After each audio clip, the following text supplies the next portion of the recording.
The new economic numbers are in, and it's apocalyptic. But you knew that because you felt it yourself when you went to the gas station, and it cost you like $100 to fill up your gas tank. But yeah, the inflation numbers are in. It's funny because this story is coming out on a Friday. They are terrified. They're absolutely terrified of people seeing this. 8.6%, the highest in 40 years. And many other specific elements of the consumer market are actually they are higher than even, they're higher. Okay, hold on. Let me try this again. Inflation is higher than it's been in 40 years, but some things are actually well beyond that. Going to like World War II, the prices have never been this high. The increases have never been this high. So it is brutally bad. And CNBC ran a survey of top chief financial officers who said there's going to be a recession at the beginning of next year, and it's going to get really, really bad, and there's nothing we can do to stop it. The funny thing is, like, they're telling us that we're still in a growth period, but I don't think anybody believes it because inflation is growing faster than anything else. There was this chart posted by someone on Twitter. It's really interesting. It shows Trump's years, and it's like everything's pretty good. And then right after Biden gets elected, it's just wages collapse and inflation skyrockets. So, yeah, I'm pretty sure that's it. The other thing we're going to talk about, they've got this thing called the, what was it? Have you guys heard about this? January 6th? What? This thing that happened? I don't know. Is that Is that significant for some reason? They're doing some kind of hearing on January 6th. It's weird. Anyway, we're gonna be talking about May 29th. You guys know the insurrection on May 29th. Oh, yeah. When far-left extremists tried burning down the White House and forced the president into a bunker. So we're going to have our hearing and release our findings I'm ready on for this. May 29th. Joining us to talk about all this, we have Mr. Andy No. Hi, Tim. Thanks for having me on again. Oh, thanks for coming. My who are you, for those who don't know? I am a independent journalist, and I'm also a editor-at-large for the Post-Millennial. Right on. And author of the New York Times bestseller, Unmasked Inside Antifa's Radical Plan to Destroy Democracy. Well then, you're the perfect person here for us to discuss the May 29th insurrection. That's right. So thanks for coming. We also have Libby. She's back. I'm here. Who are you, Libby? I am Libby Emmons. I am the editor-in-chief at the Post-Millennial. I'm glad to be here. Glad to be back. Glad to hang out with Andy. And all you fine fellows. Well, all right then. Hey guys, I decided to fill up my tank today. I drive a diesel Dodge Ram truck that I call Big Balls Becky, and the truck it was like a quarter full. I spent $148.32. I will never financially recover from this unless you go to lukeuncensored.com and sign up on my members area where you get exclusive masterclasses, exclusive merchandise, a forum, and videos almost every single day, including an on-the-ground report from one of our reporters, Josh Friedman from Ukraine. Check that out, lukeuncensored.com. Thanks for having me. Hey, buddy. Ian Crossland here. I am your best friend and your worst nightmare. Get ready for this. I was on Pop Culture Crisis earlier today. It was awesome with Brett and Mary, and that's youtube.com. Of course, you search Pop Culture Crisis, and you're going to find it. It was hot. Mm-hmm. Pop Culture Crisis, always a great time. I'm over there on Wednesdays as well. I also filled up today. I sent him a picture of the price of gas, and he was like, holy cow. And I was like, it's insane, dude. And I wasn't even buying diesel. I was just filling up my own passenger car. So it sucks. It's hard to miss. I'm interested how the Democrats are going to pull this one off. Oh, they're doomed. I had to fill up today. Yeah, I pulled my Tesla into the garage and plugged it in and didn't think twice. Yeah, poor Tim. I don't know what you guys are talking about, this gas stuff. I mean, I just drive an electric car, so I don't care. Yeah, You sound like why don't you guys just buy electric cars? Name? You sound like the CEO of General Motors, who recently was showing off an electric car that they had, and she was asked by a reporter where the electricity comes from to charge the did electric vehicle. Yeah, and so she pointed out the battery, and the reporter said, well, but where do you charge the car? And she said, well, we charge it in the building. And he said, well, but where does the energy come from that charges the building? And she said, well, I think it's actually natural gas.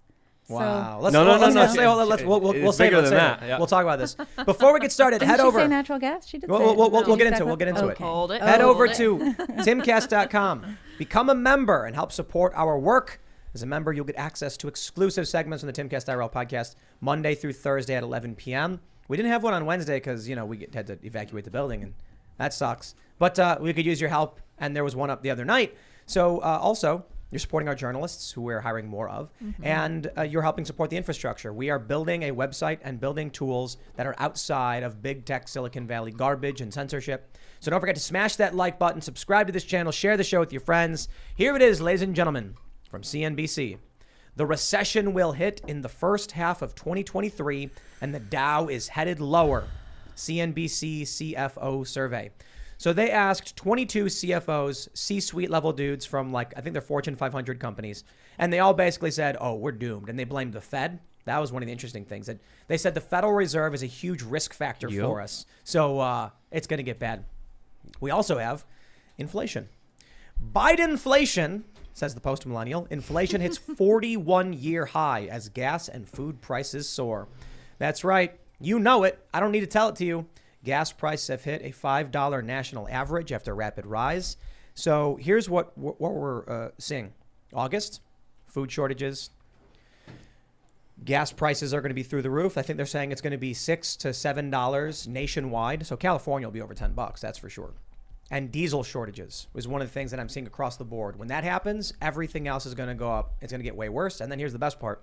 The fall harvest is going to be depleted because we had no fertilizer in the springtime because of the war with Russia and Ukraine. So we're going to be screwed.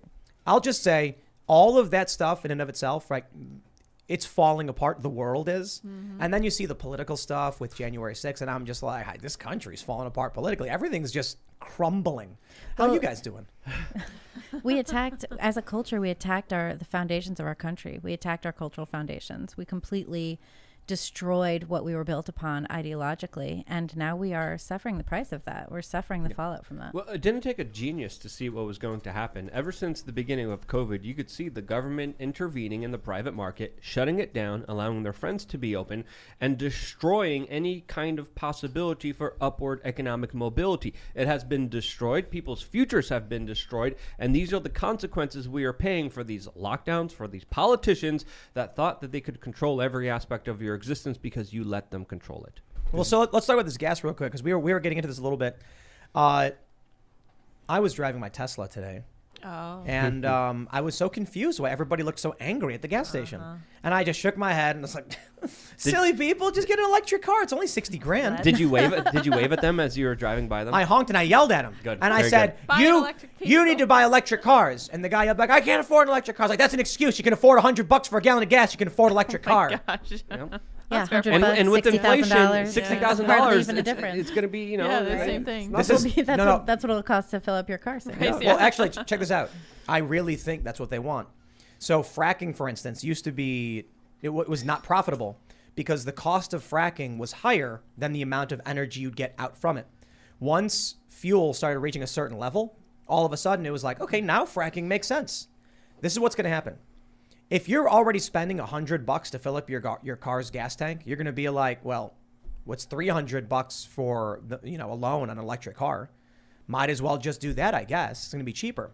The problem, ultimately, you can't get electric cars because everybody's trying to get it all at once in the supply chain disruption. And there's not enough batteries. There's not enough raw materials. There's not enough supply to meet the demand. And again, the New York Post just released an article detailing a lot of the price rises. They're talking about how restaurants went up 9% when it comes to prices, groceries 11.9%, electricity 12%, new cars and trucks 12.6%. These are the official numbers. The real life numbers are probably a lot higher. Ground beef 13.6%, chicken 17.4%, airfare 37.8%, gas 48%, fuel 107%. I'll tell you where I'm really feeling those gas prices, man. So when we were trying to book a private jet to Austin, it was $24,000 round trip. Oh, I'm sorry. No, caviar prices. No, hold on. Right? You need to let me.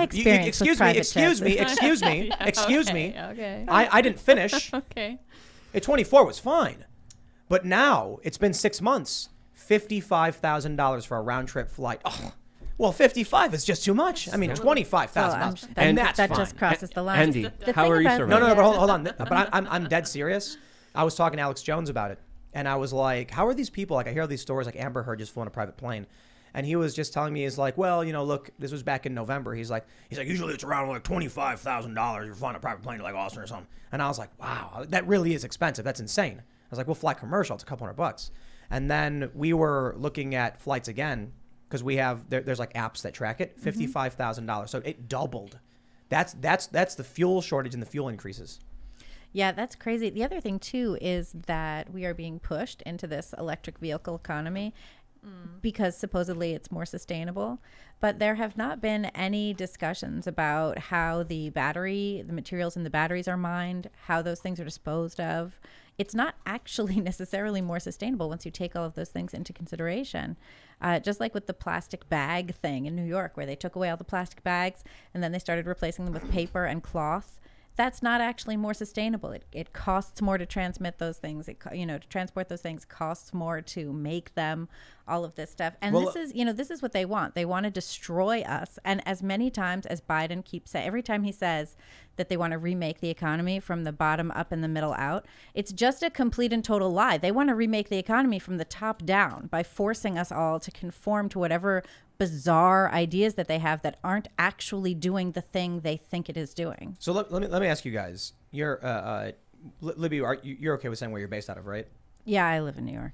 What's it been like? I mean, have the price increases been noticeable? No, not particularly. There have been noticeable price increases in New York, but not as much as other places because we were already paying a premium for everything. So, but I will say, so they haven't been recently more noticeable. They were very noticeable 6 months ago. So it had been like I'd pay $45 for a bag of normal groceries. And then a week later, it was like, $50, and it just kept going up. Now we've sort of leveled off, but I also buy way different stuff than I used to. Like I used to make, my son really likes like this pork katsu style pork chops that I make. I used to make them once a week, and now I make them more like once a month. I'll buy like one meat thing and we'll have that once a week, and that's pretty much it. So that is different. There have been a lot of different, like I've been changing how I buy things, and the gas is ridiculous. What about you, Andy? Well, I'm just thinking about how hard the working class must be taking us. I think for people who have the benefit of working in relatively secure type of works like journalism or such, where you have that security, you're above a certain income, and you don't necessarily feel these percentage increases. Or if you do, you see it doesn't impact you as much as those who are living paycheck to paycheck. And I wasn't aware of these numbers until you pulled them, until you mentioned it here. And it's so shocking because it's like, I don't know how a working family with children can survive with those type of cost increases.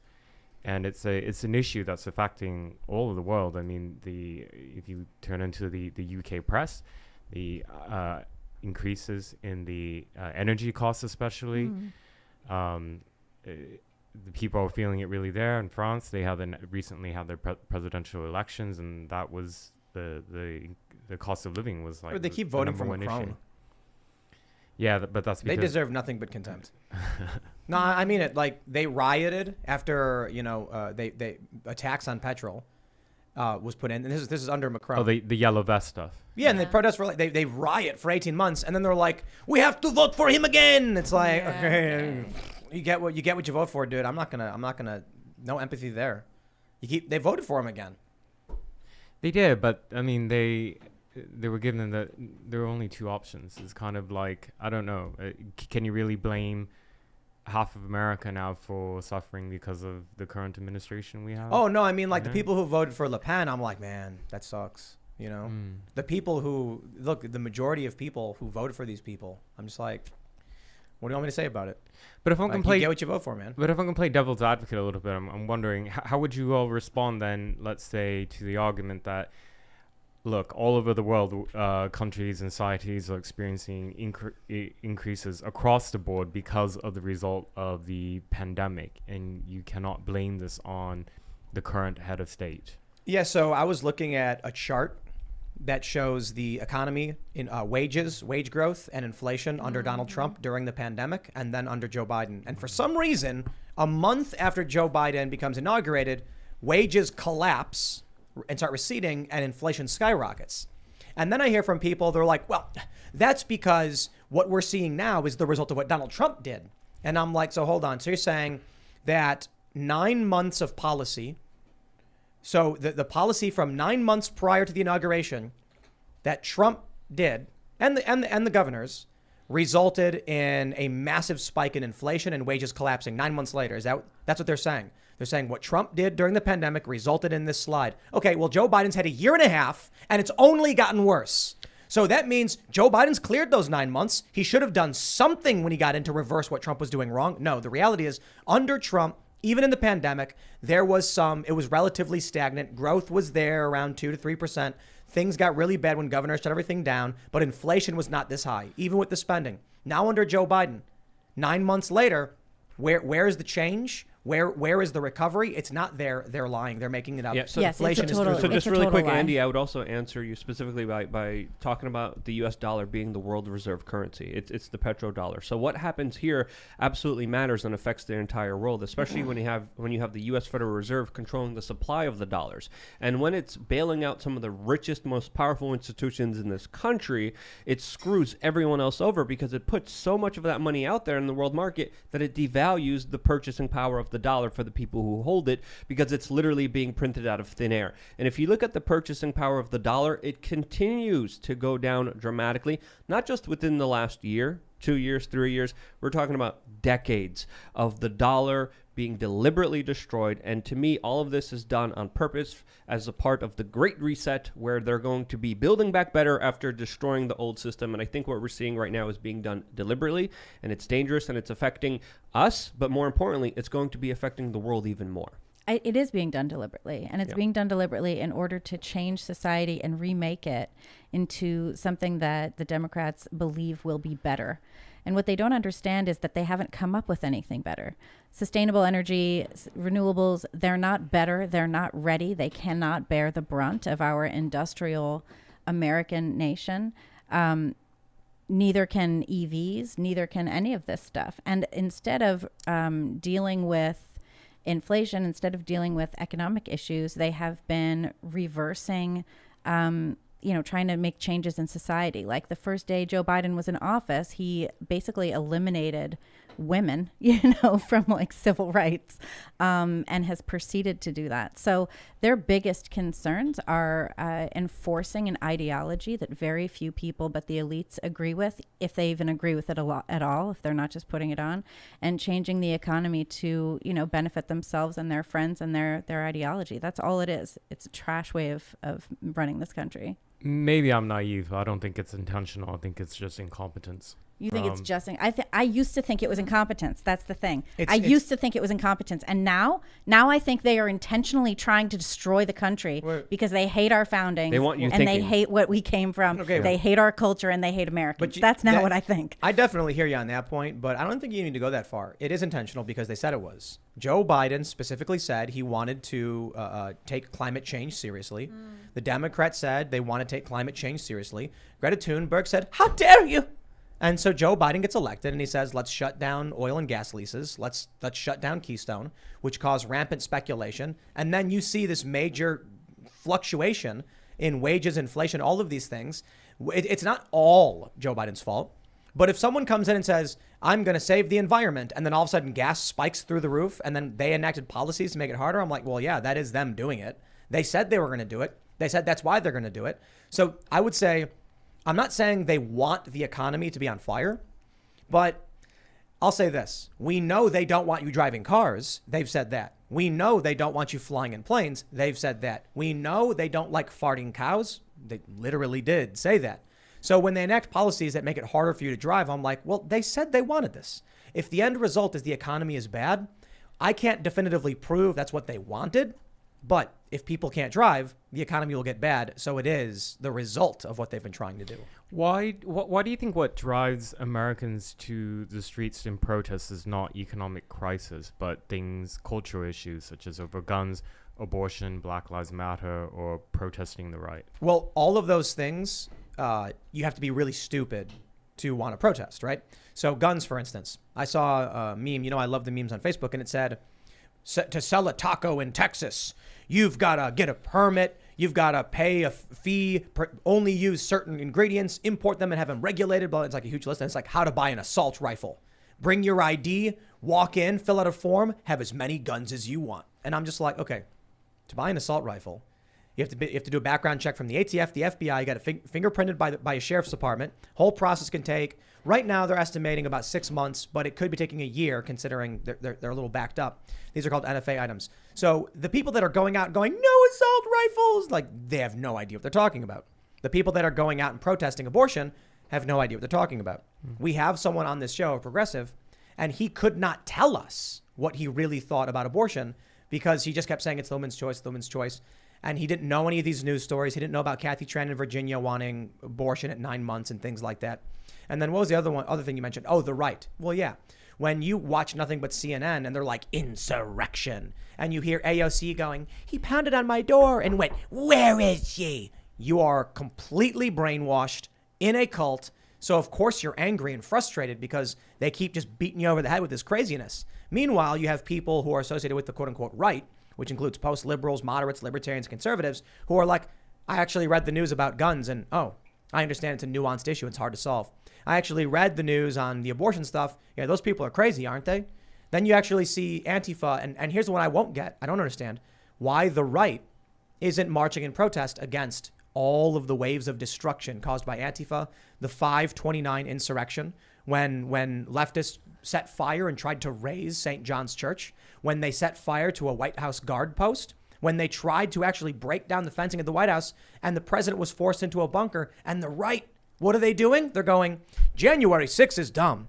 And I'm like, they're sitting here screaming January 6th in your face and you're saying nothing but, yeah, well, you're dumb. You'd think the right would be like, May 29th, over and over and over again and say, let's play that game.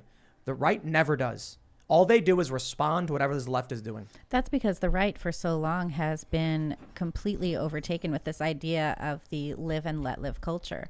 Like, okay, you want to do whatever your thing is, do it in your own house. You know, you don't have to talk about it. We don't have to deal with it publicly. That's all fine. We'll let those crazy people do whatever they want.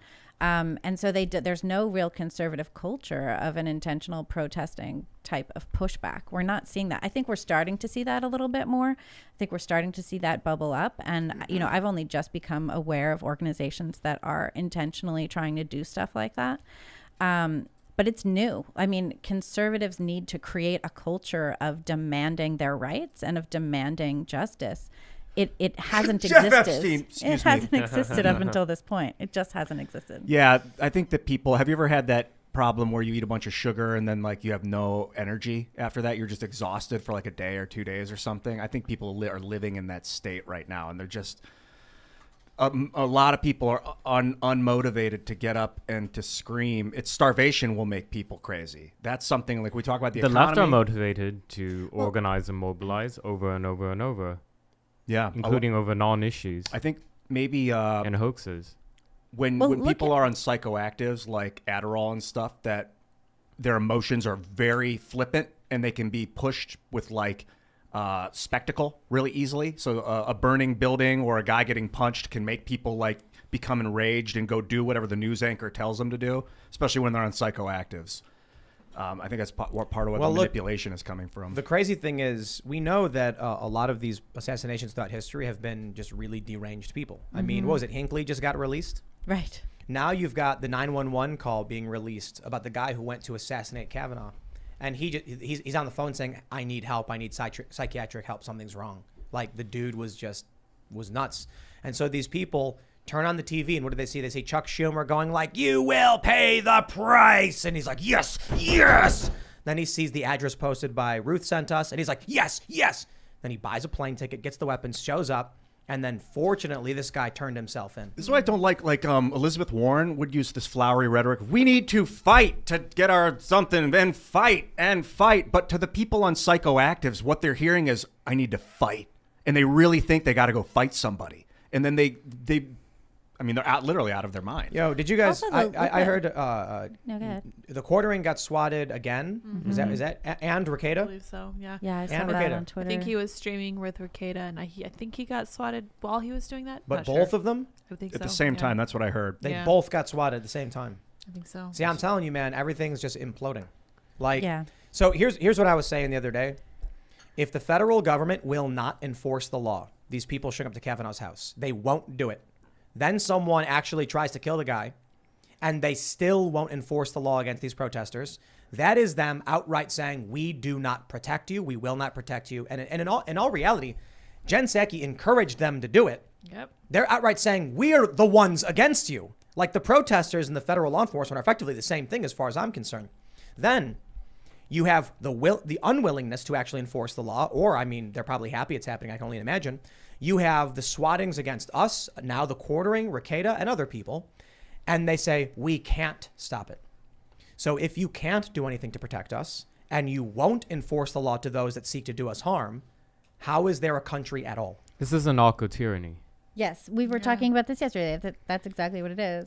It's law-abiding citizens being held to account, and everyone else gets to do as they please. And if you notice, also the powers that be, they protect the leftist protesters, but they come after the conservative ones.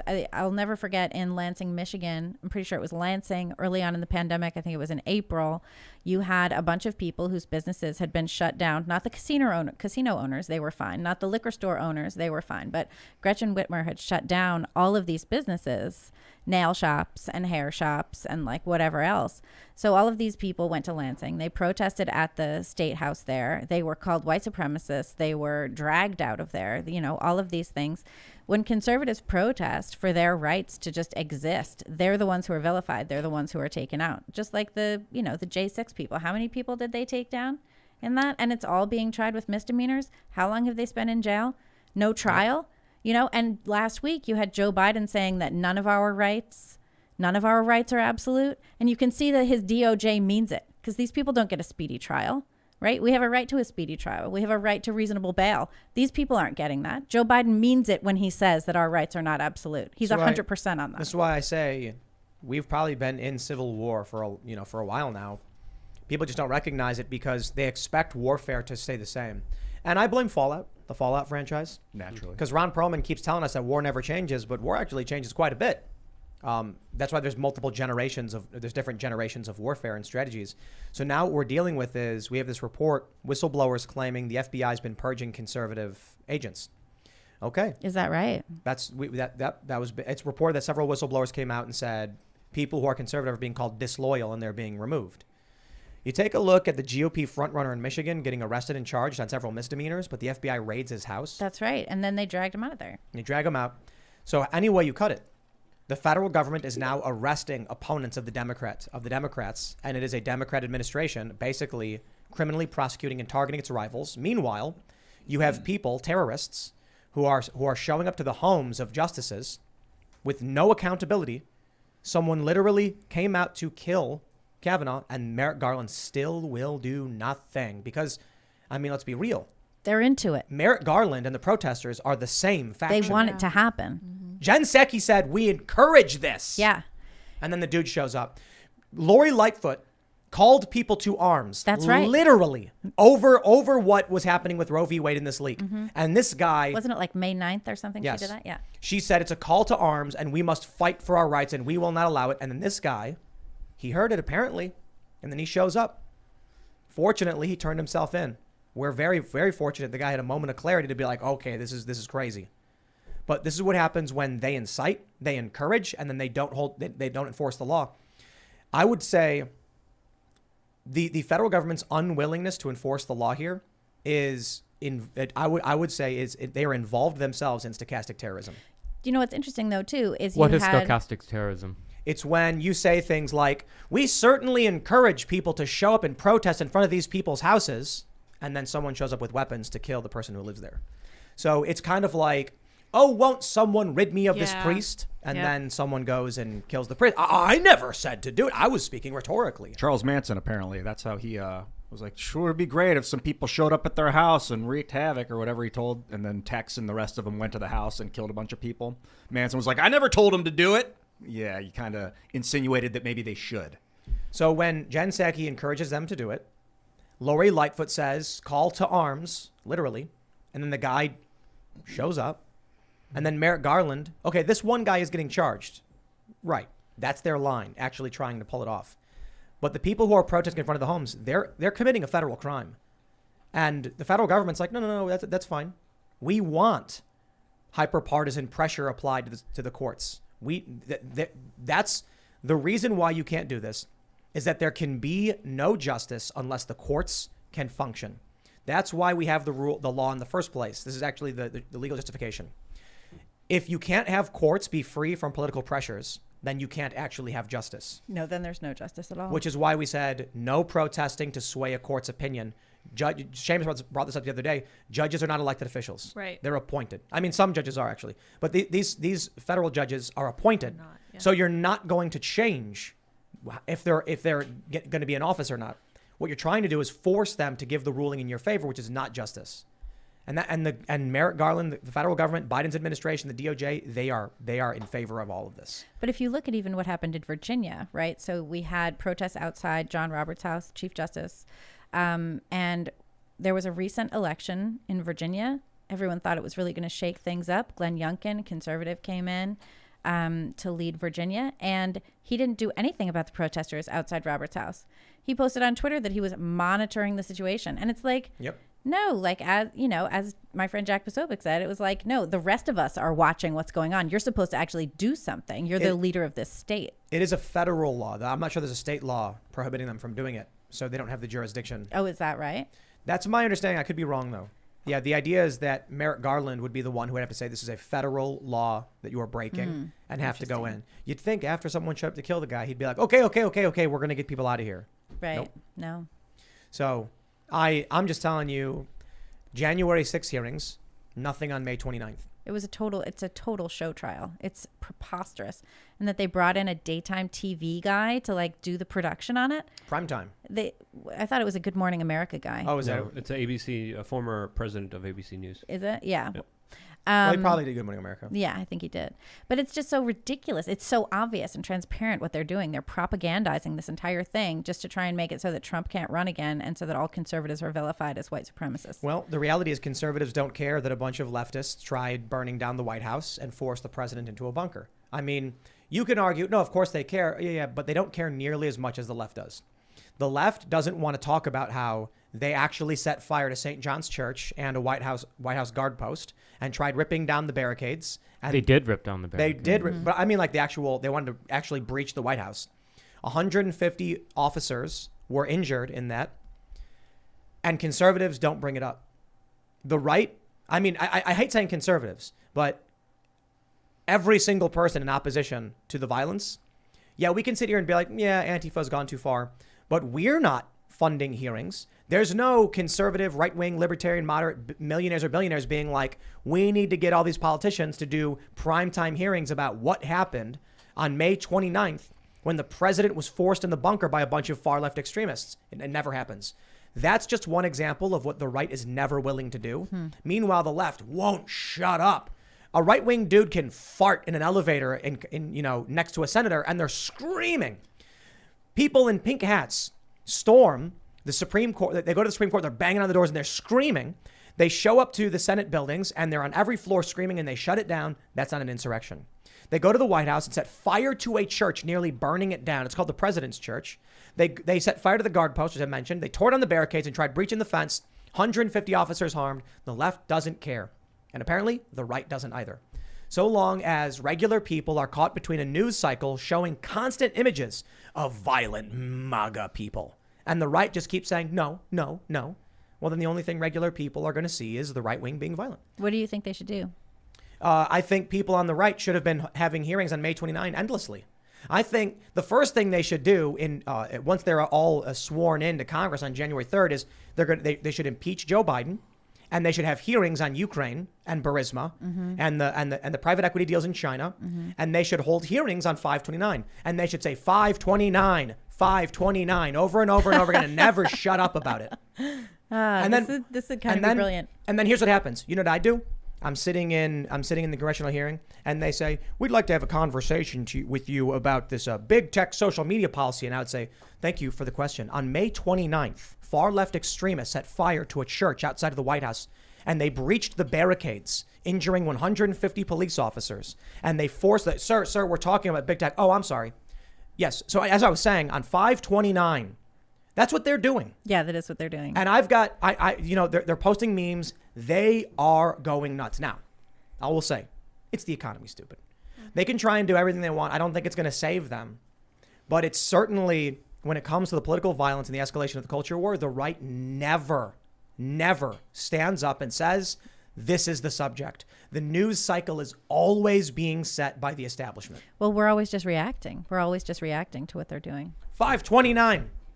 What was interesting too, 529. they talked about that whole, wasn't that when they kept insisting that Trump had gone over to the president's church specifically for a photo op? Yep. And they were complaining that protesters had been unlawfully cleared from that park. That was the big story from 529. And when Trump was forced into the emergency bunker, they mocked him for it. That's right. They laughed. They said it was funny. The Republicans, so the Senate Republicans are mostly just establishment shills who are like, better keep my head down and not get involved so that we can take power back. And, there's relatively few actual good politicians, period. Right. But I think, for one, it's going to be really interesting next year because Republicans they're not going to have a veto-proof majority, and they can nuke the filibuster, but Joe Biden can still veto.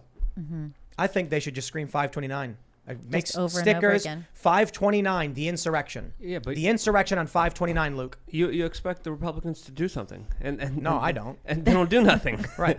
And what better way to kind of lull people into this kind of servitude, this kind of larger enslavement, than having these people up there who talk a good game but don't really do anything. And again, when you look at a lot of the things that's been happening, a lot of people like to blame only the Democrats. No, the Republicans also are hand in hand working together, not serving the interests of the general public, not helping the people out there, not going out of their way to actually serve their representatives. They serve the special interest. And if they gain power, which they most likely will, you could expect the same shenanigans that are going to screw you over, but instead of being screwed over by the left side, you're going to be screwed over on the right side. So I don't have any hope. This is just my own political kind of ideology from what I've seen within the past 15 years, because it's kind of sickening seeing this kind of left-right divide and conquer game and nothing get achieved, nothing get done, and none of these parties actually truly address the issues that are affecting the general public. They always talk about emotional, hyperbolic issues. They always change the conversation,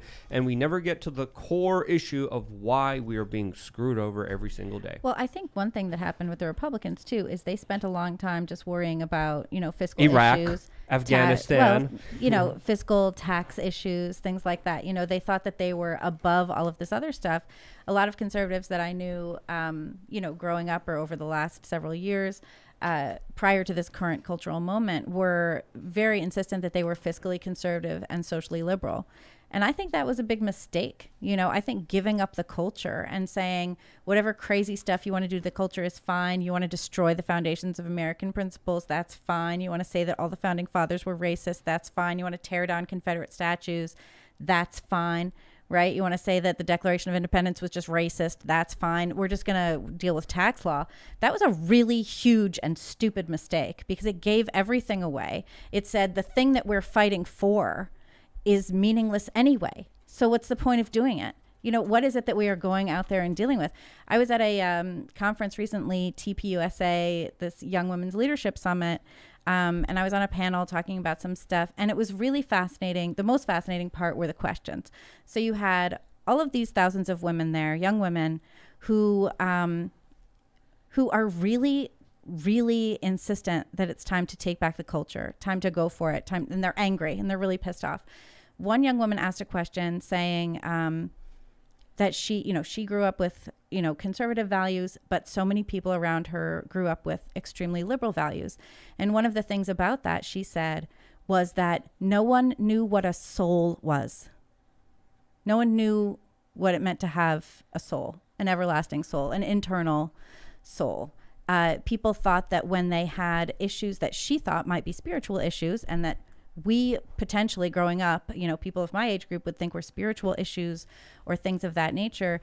People thought that they were depression, that they needed to take drugs to fix it, that they needed to be medicalized, that they needed psychiatric care to fix these kinds of issues. Issues like despair, issues like depression. These are not just all issues that are in your brain. And so we have given away religion, we have given away culture, we have given away meaning. And we are expecting anybody to be able to stand up on anything. There's no foundation. We burned it down. We let them burn it down. And we handed them the match. Andy, do you have any hope in these lizard people calling themselves politicians? No. No, they're not lizard people, or I'm being facetious, obviously. But do you have any hope in the current political system? Where do you see things from your perspective?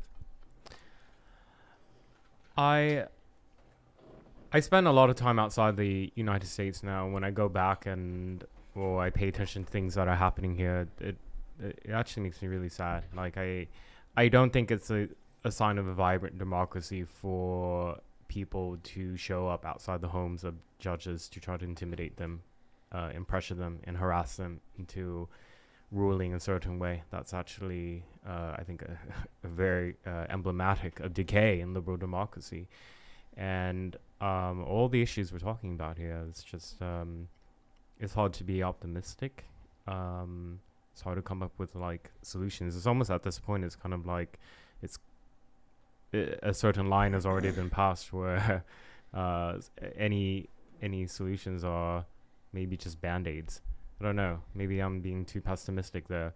In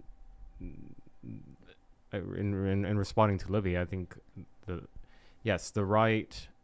political right had ceded culture to the left, and the left went full speed ahead. And you just look at every institution that affects culture and is self-replicating, they have power over, and it's significant. So, I think even if the Republicans now were to take up May 2020 insurrection against the White House, it wouldn't have really any currency to go far because there's no media buy-in on that narrative.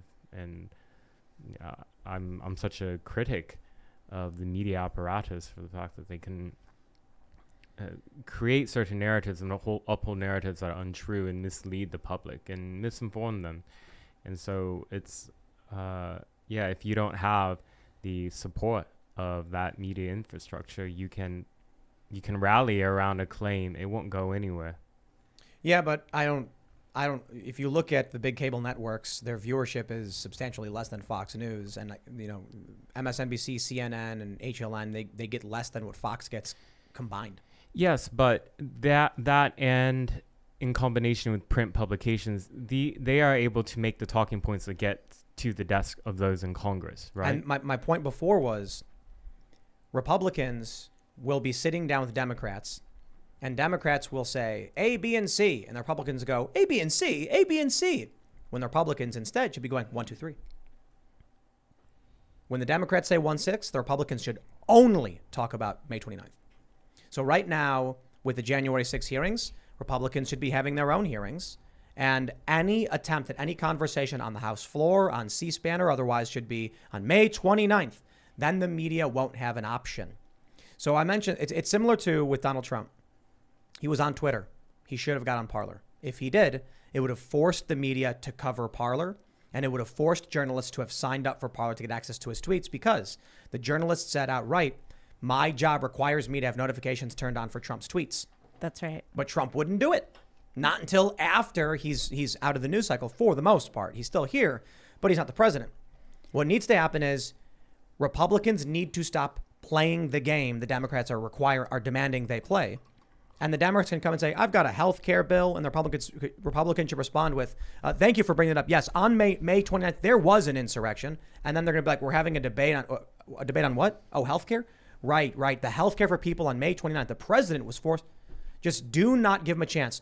You get a phone call from a New York Times journalist, and they say, I'd like to get your comments on this gun control bill. Yes. On May 29th, there was an insurrection. And then they can print no comments, or they can choose to highlight the issue.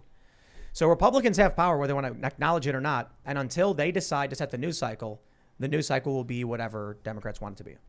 I think the public are owed a public inquiry about not just May 29, 2020, but the months of riots from coast to coast. Yep. I tried my best to illuminate just really one city in my book, Portland. And there was dozens of other cities that experienced recurring political violence. And to this day, there's really been no congressional interest in finding out who was behind some of these funding sources that were channeling money to these pop-up groups that were on GoFundMe and on Cash App and Venmo. who are part of these networks that are helping transport people from Portland to Louisville to other parts of the United States. And the issue is the Republicans actually don't want to challenge it. The Democrats and the Democratic and the Republican Party are the uniparty. There was an insurgency in 2016. Bernie lost. Trump won. Trump candidates ended up winning, and they didn't know how to stop him because Trump was leading a lot of the party, and too many Republican voters were unwilling to support someone like Mitt Romney. So now they're confused and they're scared. But I tell you this, Lindsey Graham and Mitch McConnell, Kevin McCarthy, they would love to be having a debate with the Democrats over, how much money to print or, on what day do we bomb children? Is it the 1st or the 2nd of the month? Instead, you get Trump, who's like Abraham Accords, pulling our troops out of the Middle East, pulling our troops out of Syria, and shoring up our borders. And they don't like that. They canceled the Trans-Pacific Partnership, too. Oh, yeah, that pissed off Republicans and Democrats. They were so angry. Part of the Trans-Pacific Partnership, this deal where they wanted to get the United States hooked on basically Malaysian oil, was called the Investor-State Dispute Settlement. And it would have gave these Malaysian oil companies the ability to sue the United States for discrimination if we chose not to buy their oil. And then the American taxpayer would have had to pay these corporations for discrimination. And Bernie Sanders was against it. Trump came in and like on his 3rd day in office basically shut the thing down. Well, it was like NAFTA on steroids, but the counter argument to that is that there were rumors that this deal was already dead, and it didn't take much not to go through with it because the negotiations have failed. I don't believe that they redid the deal. Yep. They did it with all the other countries reignited their own version of the deal without the U.S. It hasn't stopped them before, especially with NAFTA under Bill Clinton, which again pushes globalization, pushes multinational corporate interests to have the way with the people. And that's essentially what they've been doing for a very long time. It's what Klaus Schwab wanted, right? Yeah, Klaus Schwab. Corporations wants, present tense. Yeah, that's what he wants. I mean, it's getting, I would say. Wants and is succeeding at we were a lot of right. people were forced and manipulated to take a product that they didn't want, but if they wanted to continue and live their lives normally, they had to. And life hasn't come back to normal, and I don't think it ever will. I disagree with that. They didn't have to. It's only because they were too scared that everybody ended up having to do something. Mm-hmm. If they come out, let me give you this example. You shouldn't speed. Speeding is dangerous. Why does everybody speed? It's fun. Everybody, no, I mean 5 miles over. It's still more fun than going the speed limit. It is illegal to go even 1 mile an hour over the limit. But it's like a slap on the wrist, right? You get like a minor ticket. Yet you go on the highway, everyone's breaking the law, and for some reason, they're not pulling everyone over. The reality is, it's because they can't. Right. They only pull over a couple of people, the people who are egregious and in red cars. If everyone breaks the law together, then we control what the law is. It's like we were talking about pedestrians earlier. The cops want everyone to go the same speed. Let me give it to you a better way. It's not about breaking the law. It's about the law not being culturally relevant. Because we've mentioned this before. There are books that are called like wacky laws. And I remember reading one where it's like, in Massachusetts, it's illegal to put your apple pie on your windowsill. But like, that's ridiculous. If you did that, no cop is going to walk up and be like, And the reason for it was that back when Massachusetts was, tiny, you'd attract animals or something. Right. There's bills where it's like you can't take showers on Tuesday or Thursday, and you can't water your lawn on Monday, Wednesday, or Friday. Those are California laws. Well, those are now, but like on the East Coast. And it was because the local water sources were limited, so they were like, you can't do these things. Yeah. But now, these are not culturally relevant and would never be enforced. Right. Speed limits are weird because they're kind of top-down authoritarian in that, like, it'll say every piece of this road is 65 miles an hour, even when you're turning and dipping and turning when, like, well, this should be 45. Sometimes you see signs. At night, it should be slower at night. If it's raining, it should be slower. But the signs always say the same number, so you have to make a judgment call. That is changing. That's good. There are digital speed limit signs now. They change. Oh, that's interesting. Yeah, and they can get hacked. Watch out. Don't fall for the propaganda when it says 108. 99. Yeah.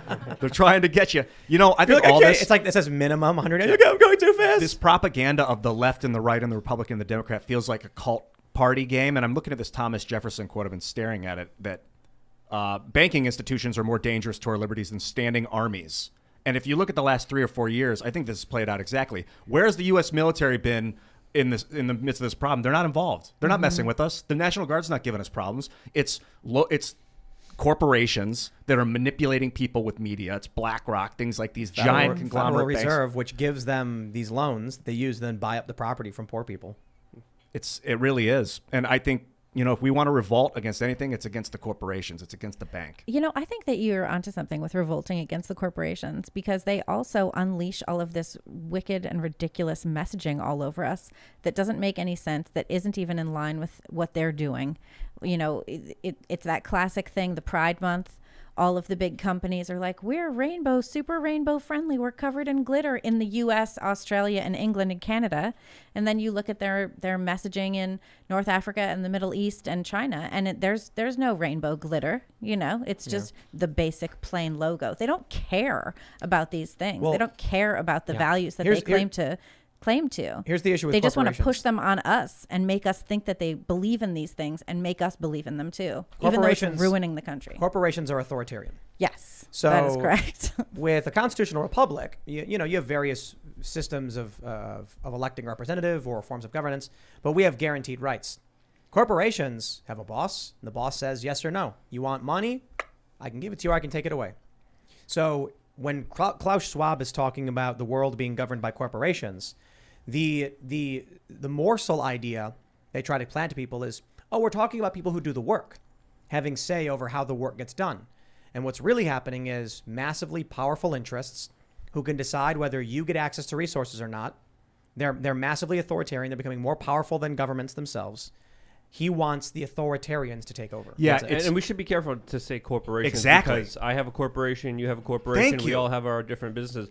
These are people who other corporations can't even compete with because they're on such another level. They have bribed so many politicians. They have bought them off. They have the blackmail on so many politicians that essentially they have created a new kind of entity that is even more powerful than the government, with how much money and power that they're able to influence our everyday lives over. This is an important distinction. They're not corporations anymore. When something becomes a megacorp, whatever you want to call it, it's not like a corporation like we intended for it to be. It's not a person. It's a group of them, for instance, and it's bigger than a government. I can repeat everything that was just said, but it needs a different word. We can't take these things seriously. I'm just imagining, like, you know, back in the day with medieval warfare, you had groups of similar people, France and Britain, right? They're from the same area. It's the land.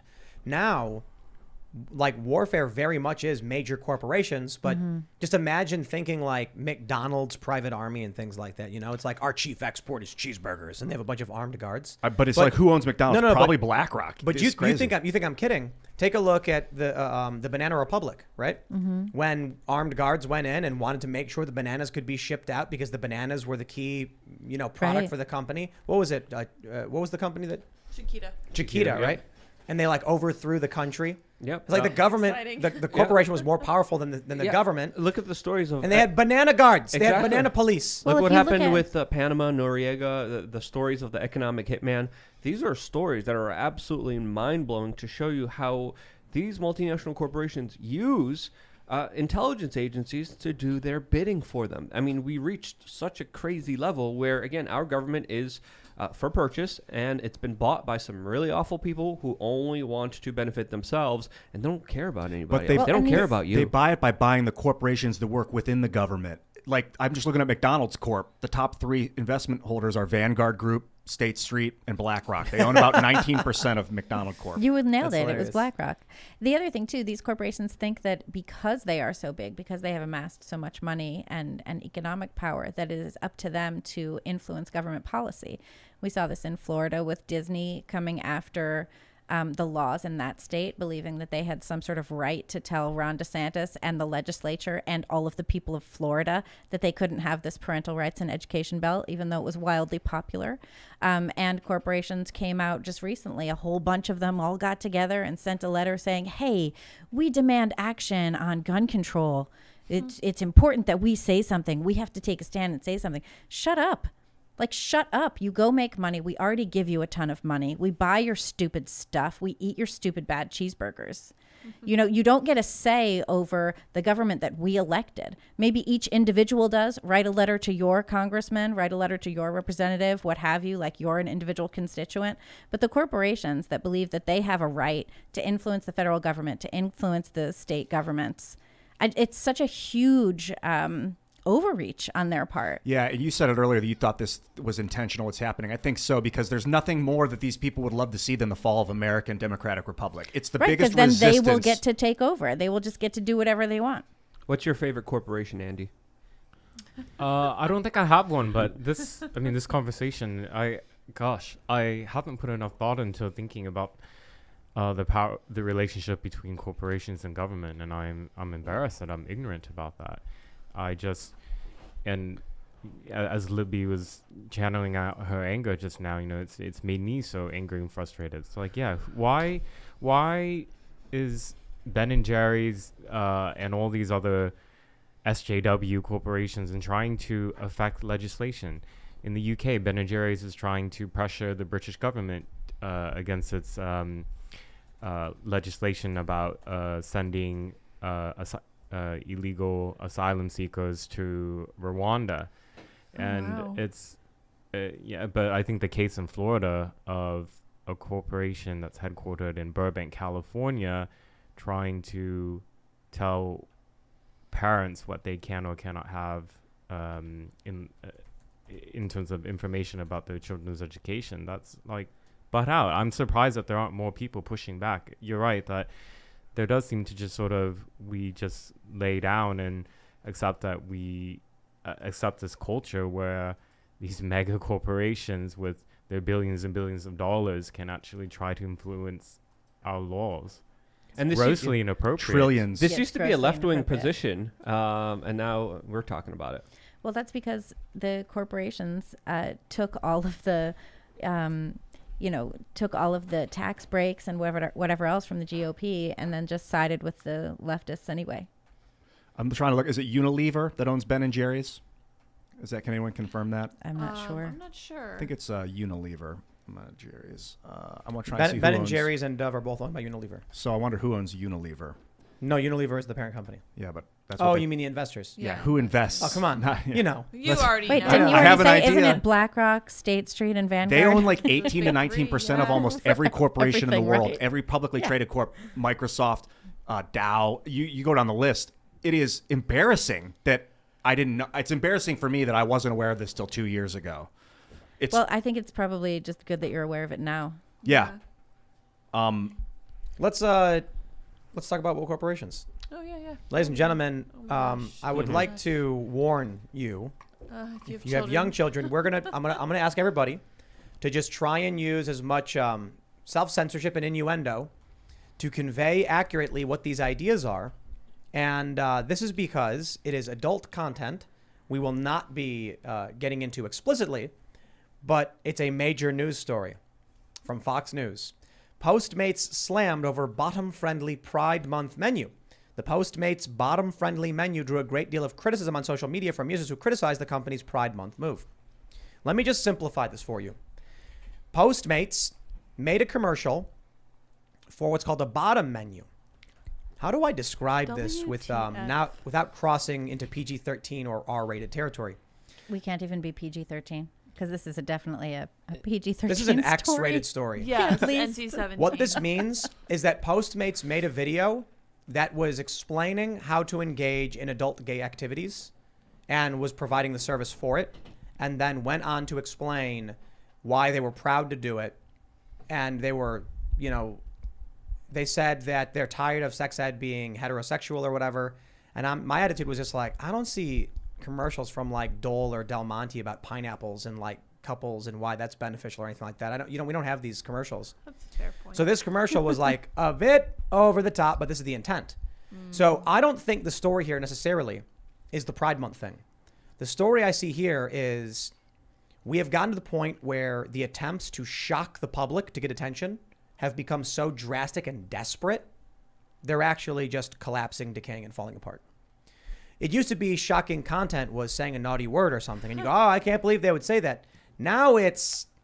Or remember when it was shocking to see a man's butt on Right. TV? It was like, NYPD it's a Blue. Scandal, right? It was, what was it? Dennis Sipkowitz Franz, or yeah, whatever? Detective Yeah. Sipowicz. Yeah. Oh, that was a big like scandal. in the late was a 90s. They big showed his scandal. It was butt a on whole ABC issue. TV or something. Yeah. I remember Because when it you also couldn't- wasn't Jimmy Smits. It was like, really? Yeah. Like, they come on, were he's the Sipowicz. cute one. Yeah. Come on, man. you couldn't swear on TV. Yeah. That's right. Now it's just...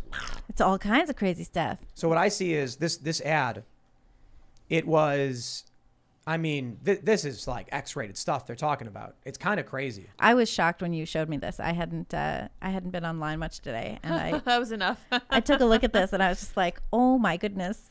They're basically it's explaining really like, insane. Can you pull up the ad? Yeah, let's. no, I can't. You can't. One of the No, fruits no, has. We can't show it. Of course I can't show it. It's got it shows it's like fruit peaches dressed walking around. A peach and an eggplant. Fetish wear. Yeah. but yeah. there's like Right, there's like kink stuff in there. Yeah, It's yeah, so yeah. gross So- and weird. They did have one recently too, where it was like 2 buns that were both the top Oh, bun. yeah, Yeah. that's Burger King. Yeah, Yeah. that was Burger King, yeah. that was the Their tame top version and of bottom this. burger. They're topping Yeah. Burger King, in fact. Yeah, so to me, this is more of the contagion of social media. You have to shock. You have to make everyone engage with what you're saying. And it doesn't matter if it's in the form of a ratio and the quote tweets or if it's people being positive about it. Mm-hmm. In fact, negative attention is often more engaging for people than positive attention because it's just kind of how we're wired. Yeah, people are more likely to comment Yeah. if they have something negative to Right. say rather than something positive Right? to say. People.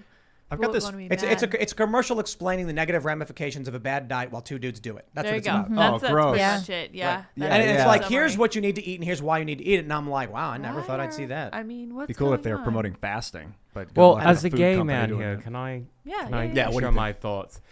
I find this offensive not because of traditional or religious values, but the fact that once upon a time, much of the effort that helped really to mainstream and normalize tolerance for gay and lesbian people was the fact of showing that we are just like you. And now these advertisement campaigns in recent years and political campaigns and social campaigns during Pride are about focusing on like sex and explicitly sex.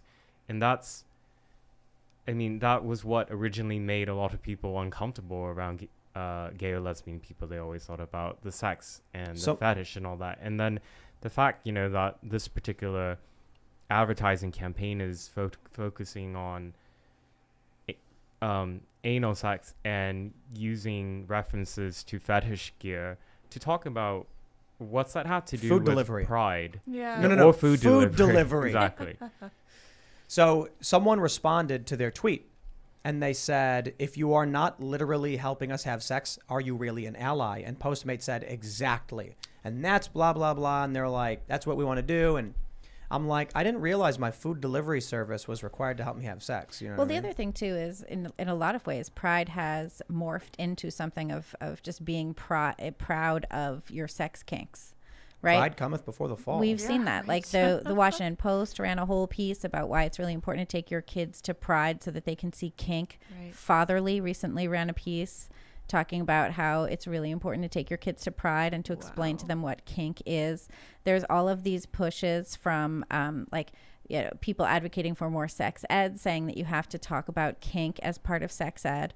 But they're not talking about healthy relationships. They're not talking about love. They're not talking about, goals for successful partnership or any of that. It's just all about like, this is how you get off, and getting off is the main point of life. They'll explain it as love to encounter because it's erotic love. Eros is a type of It's a love. Mott and Bailey. I think that a sect of humanity in the last 15 years has become extremely desensitized to sex, like big time. Kids that saw porn when they were 9, 10 years ago are 19 now, and they're kind of leading the charge. They're probably CEO Postmates. And then there's a grand 19-year-old yeah, CEO. maybe not, but Like that. soon. And there's a grand percentage of us or people that are not desensitized to it and are like freaked out and are freaking out. And those people that are desensitized are having fun with it. They see that it's getting a reaction, that other people can't take it. The Puritans, oh my God. And so they're just pushing it, and because like, you can't stop me. Well, I'm and a they're pushing United it- States citizen. And they're pushing it on kids in order to justify their adult fetishes. I think that we should use law enforcement for that kind of thing. Yeah. Well, some people are trying. Because like if you did that in a Yeah. park to a DeSantis kid, is trying. Yeah. You had in Texas, they were working on trying to, it's similar but different, trying to criminalize the medical gender transition of minors. it's weird because like if there's a community that wants to do weird sex stuff, you kind of just let them do their weird sex stuff. But then Well, we have this is the live and let live thing. This is kind of, to a certain extent, I wonder, I'm just throwing this out there. Is it possible that this is how we got here? for me it is. I've had hands off for 20 years. I've been like, do whatever you want. Do whatever. I've always said that too. Like whatever anybody wants to do, that's up to them. But perhaps yes, do whatever you want to do. That's up to you. But maybe it makes sense to discuss the perils of hedonism. Maybe it makes sense to discuss the difficulties that can arise from using your body as a sex toy. We have no choice at this point. And the psychological effects of watching that online adult real. content. This is all very real. Right. And it contributes to the meaninglessness of our society, and it contributes to the nihilism that is so much more easily grasped than, any of the stuff that actually is fulfilling. But not only that, but to the destruction of future relationships. Because if people are desensitized and they're on the internet and their parents just give them a computer or a phone and then they're able to be in their own room by themselves, they go on websites that rewire their brains to prevent them from having healthy relationships as adults.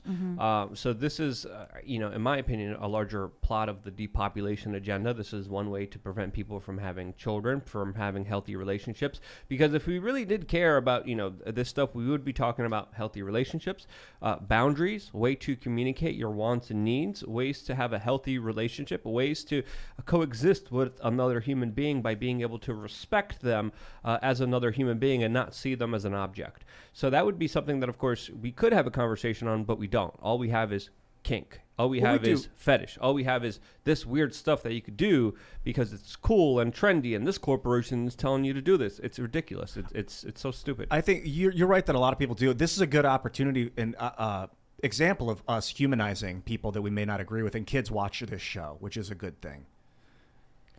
I have a working theory that they are choosing the worst parts about these lifestyles to make, for example, gay men look terrible.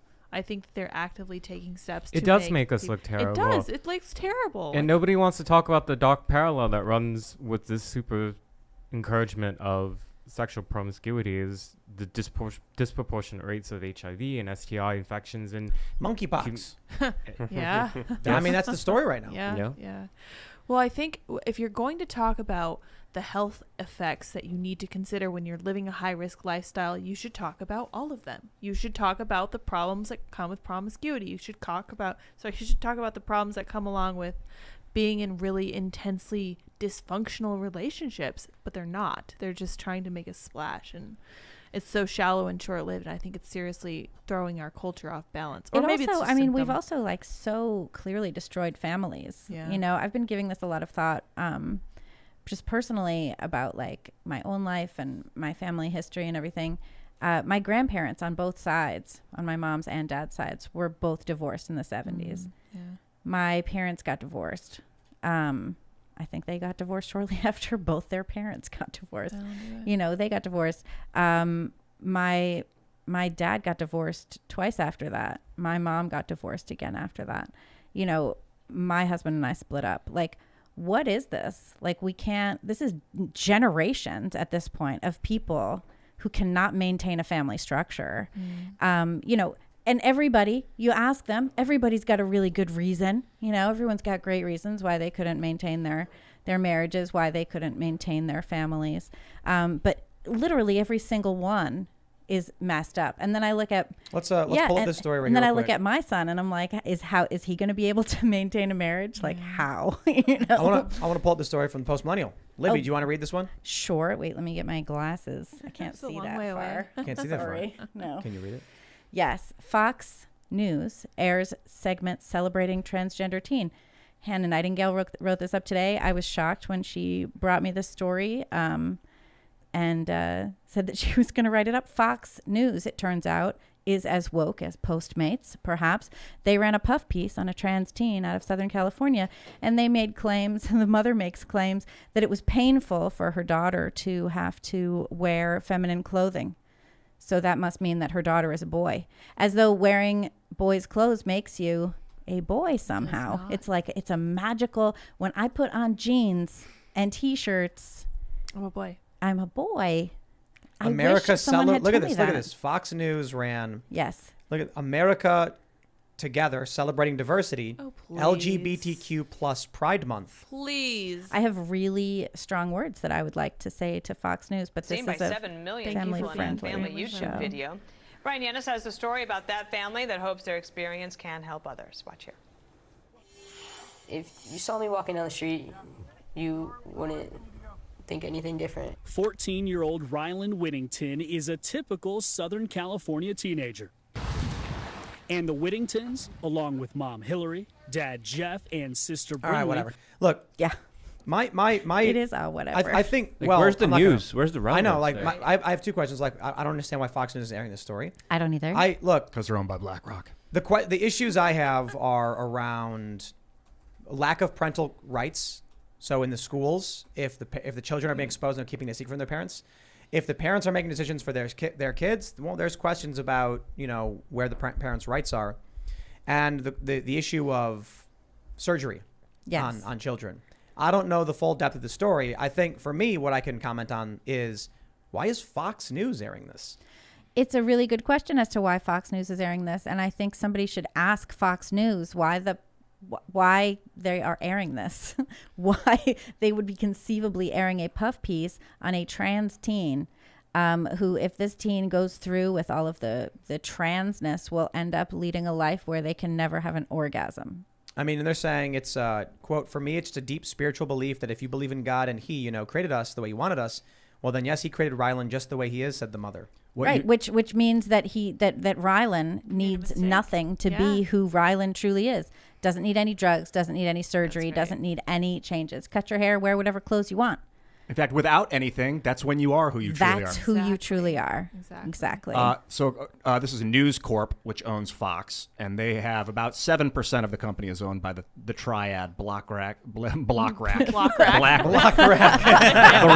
Vanguard, State Street. There's another one called Independent Franchise Partners. I think what they're doing is this is a Mott and Bailey. They give you the staged opposition, the controlled opposition for a while. They did that for the last couple of years. Now you're starting to see the real propaganda. Controlled opposition is the word here that I think is key to really understand a lot of the motives of some of the Republicans and some of the Republican news networks. I mean, what's the purpose here? What's the relevance? How is this impacting my life? What does this have to do with me living my life every single day? It has nothing to do with it. And why am I being told about this? Like, it's crazy what news has turned out to. Well, and it's not just why are you being told about this? It's why is Fox encouraging parents to gender transition their children? Yeah. Because that is what's going on here. This is no different than when President Biden got up there on Trans Visibility Day or whatever it was called. Sorry, I'm having trouble. Get me too. Together, Libby. I'm trying. Why would anyone? I'll say this. I mean, yeah. But Biden said that. Biden told parents to gender transition their children. Right. Outside of this story, which I'm just going to say, as an aside, man, I think it's a good opportunity for people who are members of Fox Nation to sign up for Timcast.com. Mm-hmm. That is such a great idea. I totally stand. Private corporations, these public corps are dangerous. These people, whoever ran this, has absolutely no ethics. Hey, they're no different than CNN. You know who's not owned by BlackRock, Vanguard, all these people? It's Timcast.com. Well, I will say that the Post Millennial and our sister publication, Human Events, we are also not owned. There's by also any of another these group people. called We Are Change out there. I don't know if you guys are you also independent? Are you independent? That was a big part of what Elon was doing with the Twitter buys. He wants to make it private. And I think that he's right. We went to Vanguard, State Street, and BlackRock, and they rejected us. And then I was just like, well, we don't want your money anyway. We're independent, and you suck. They do suck. No, I'm kidding. BlackRock. BlackRock. I was outside waving my fist at them. I know what you're up to. How many people do you think are involved with owning those corporations? Well, they have commercials, and they tell people to put their investment, their retirements. Yeah, we saw one last night. Yeah. They're like, invest with us. I should start using a different word than megacorps. But even that has the word corporation in it. What about like aberration, eldritch horror? Yes. These horrors. Cthulhu. What do you think? It's like 20 guys? This is conspiracy theory time. Luke, what do you think?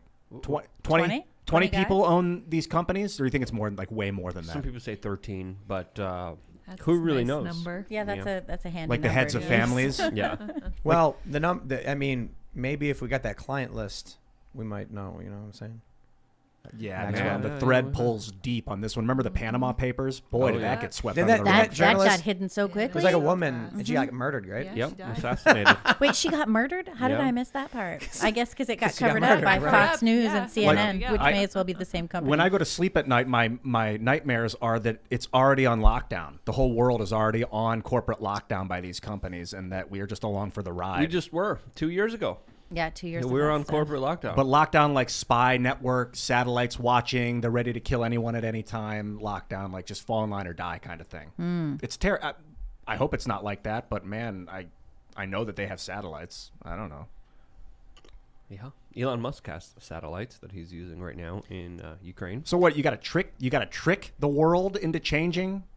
Yeah, Make them laugh their way to the bank. No, the new you bank. you have to give people, and you have to like tell people how to find meaning and fulfillment in their lives, or not even how to, but to go search for that. Yeah. To go search for, don't tell people what to believe or how to believe it, but tell them with an expression of faith to go find these things for themselves, to figure it out, to ask, you know, I think to one find, of the ways to seek. I think one of the ways the right wing has really, really failed has not been giving a positive goal for people. Because as we were saying before, it's constant reaction. It is, yeah. And the constant reaction is no way to move forward. You're not moving forward when Right. you're just saying, this is bad, this is bad. When you're standing athwart history yelling, stop. And That's it does not need to effective. be it does need to be positivity. You need to like give some way to find a path. I think of this woman that I talked to at TPUSA, or who asked this question constantly, because I'm thinking like, because one of her questions was, if you have no framework for meaning or for a soul or for faith, how do you find it? Where do you begin if you have absolutely don't have the language? We've taken the language away from kids about meaning, about faith, about a soul, about, any of this stuff. And we've replaced it with gender garbage, so fully. Where do you begin if you are devoid of all meaning? If you are, miserable and you think that it's all in your brain, you don't even have the words to go find what it is that will help you. Yeah. The scientific method there's too much weight and importance put on that, I think, in our society, because it only can indicate it just looks for patterns, and if it can't find a pattern, it tells you it's not real. But the thing about God, if there is such a thing, is it's not the same. If it's a pattern, it's happening from really far away, and it looks like chaos to us. But there's still something to it. I suspect that the right will win in the end because they are actually asking these questions, and the left never will. We are at least attempting to be somewhat self-aware. The right's going to win because they have kids. Yeah, it's true too. That's it. That's true too. But when you teach your kids that you want to search for a purpose and meaning, and that purpose and meaning is not found within yourself, and that's incredibly solipsistic to think that it is, then you're going to have more success in life overall, and you're going to be happier. Like, having kids is great, but if they're miserable and they're ready to be transed, what's the point? It's like not having kids at all. Well, you have to share faith and love of life with them. Right. And you have to be in that position where you're looking for it too. Yeah. And what's interesting too is the way that we treat children now is we treat them like, just another pleasure object, right? Yeah. If you look at this whole thing, there's a doctor in India who is certified by some board in the US who is planning to transplant a uterus into a man. Good luck. So that man can feel further feminine. And this is after like drastic reconstruction and like all of the rest of it. There is absolutely no thought given to, now, first of all, it's going to fail, but there's secondarily, there's no thought given to what will happen to this child. This child will be the product of an egg from one person, the uterus, an egg from one woman, a uterus from another woman, be gestated in the body of a male who is actually only doing this for their own personal fulfillment, to feel more female. Who is this child? Who is this child's mother? Who is the father? My question is, like, how do they attach the uterus? Well, it's gonna not work. Yeah. It already blood didn't flow. work in mice. Like it actually is as stupid as it sounds.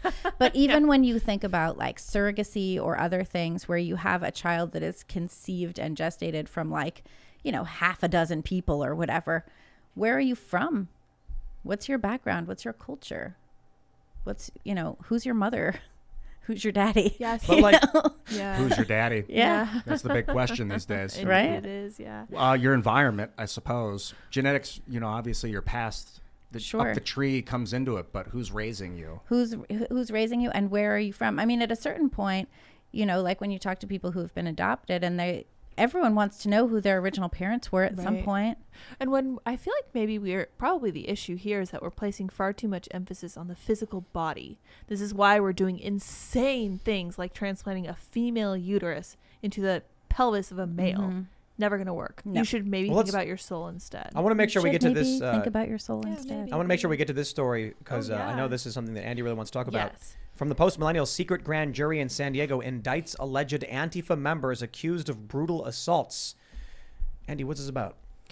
So we just had the anniversary of V-Day, and every time that comes every year on social media, you can expect stupid hot takes from people sharing photos of World War II heroes and saying that this was the original Antifa. And along that, what they're trying to suggest is that when I talk about violent extremist Antifa groups and networks today, that it's a figment of my imagination, and those who have been victimized by those militants have made it up. Well, in San Diego, a grand jury met over 13 days last month, was presented with evidence by the prosecutors that alleged Antifa members from 2 cells in Los Angeles and San Diego conspired to and participated in a brutal attack on the public in the beginning of January last year. There was a Trump rally, and Antifa had organized, as they have always done, where they post the flyers online and where to go, all the signs of organization, and they went there and they were really indiscriminate in their violence. They attacked people that had nothing to do with the rally. A dog was injured. If you looked at the indictment court documents, they brought weapons there. There's some video that was embedded here. And my report that I co-wrote with Ava Knott, and this is an exclusive for the post-millennials, that we were able to get most of the photographs of the suspects. San Diego doesn't release images of those who have been arrested.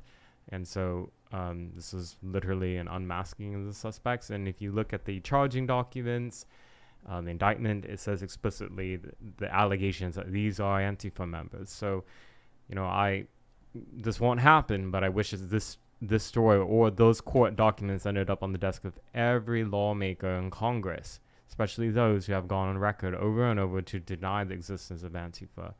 And this is a really big case in that, so there are 29 felony counts against the 11 suspects accused of being part of those cells.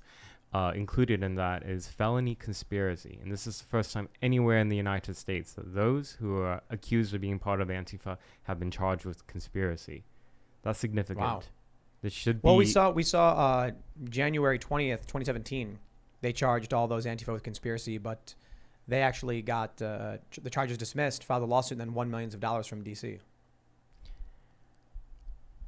Not surprised. What's interesting is if I'm against fascism, you would consider me anti-fascism. It doesn't make me part of Antifa because they could call their organization Happy Guys, and if they went around and beat people up, you don't even have to be happy to be in the Happy Guys. It's just a group name. They call it Antifa. It doesn't mean anything hasn't anything to do with fascism.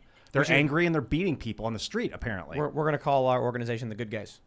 Yeah. Now we're going to be like, we're literally the good guys. What are you talking about? We're called the good guys. What is the ethos of Antifa as an organization? I guess it's a lot of different disparate factions that are all kind of under an umbrella concept. Is that what you've been able to but do they want peace? Are they trying to renegotiate society in a way?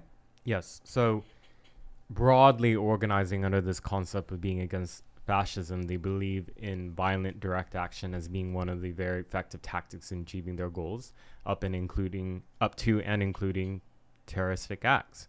And so the fact that Democrats many have openly allied with this Antifa branding and messaging, that's really disturbing to me, because Antifa is as anti-liberal as it can be. These are people who believe that the response to speech and ideas and expressions that you disagree with is to attack, maim, and or kill those people who are expressing those views. That is what they actually believe, which is why when they organize their counter-direct actions, it's to bring, like in this case, pepper spray, bats, other projectiles to throw at people's heads and beat them with bats. And this violence is caught on cameras quite often, and this evidence is still denied over and over. I hope that people read this story. You can also go to the San Diego County Prosecutor's Office and look at the charging documents. I mean, part of the reason why these Antifa groups themselves have felt so empowered to carry out acts of violence over and over is, for the most part, they've been able to do it with impunity. Literally. I want to point out when it comes to activism, there are two types according to the way humans look at Earth. There's direct action, and then there's action appealing to others, which is like, hey, you know, fix our streets. And there's direct action, which is fixing the street. Yeah, go out either economically or physically changing it on your own. Does this look like tides are turning? Like maybe that we're going to start seeing some action taken against Antifa, or is it's because San Diego? No, it's because the prosecutor who is elected there is somebody who's willing to enforce the law. And actually her candidate, I forget what year, it was recently where she went into office, but during the campaign, the person who's running against her was for that campaign, I forget her name, but the left-wing prosecutor candidate in San Diego County had benefited from Soros super PAC or PAC money. So unfortunately, San Diego voters had voted for somebody who appears to want to apply the law evenly. I don't think this is a tide turning at all. If you scroll down the story, by the way, so the arrests for these suspects actually happened around December of last year. Wow. And in some of the court documents that were retrieved from the co-author, Ava Knott, scroll down a little more just after that. Like these are some of the weapons that were seized from the suspects. So, you know, these are people who have who bring deadly weapons to their so-called direct actions and have access to weapons that can kill lots of people. And they explicitly... Well, they're allowed to. But when you have a deadly weapon and then you commit an assault on someone, that should up the charges to assault with a deadly weapon. Well, they're open about their violent extremist views and their calls for killing people. So I think, I don't know if it's worth it to get into Second Amendment. My view is they got a First Amendment so they can say dumb things, but you can't incite to violence. They got a Second Amendment so they can walk around with guns while doing it, but they attacked people. They did. They hurt a dog. Allegedly.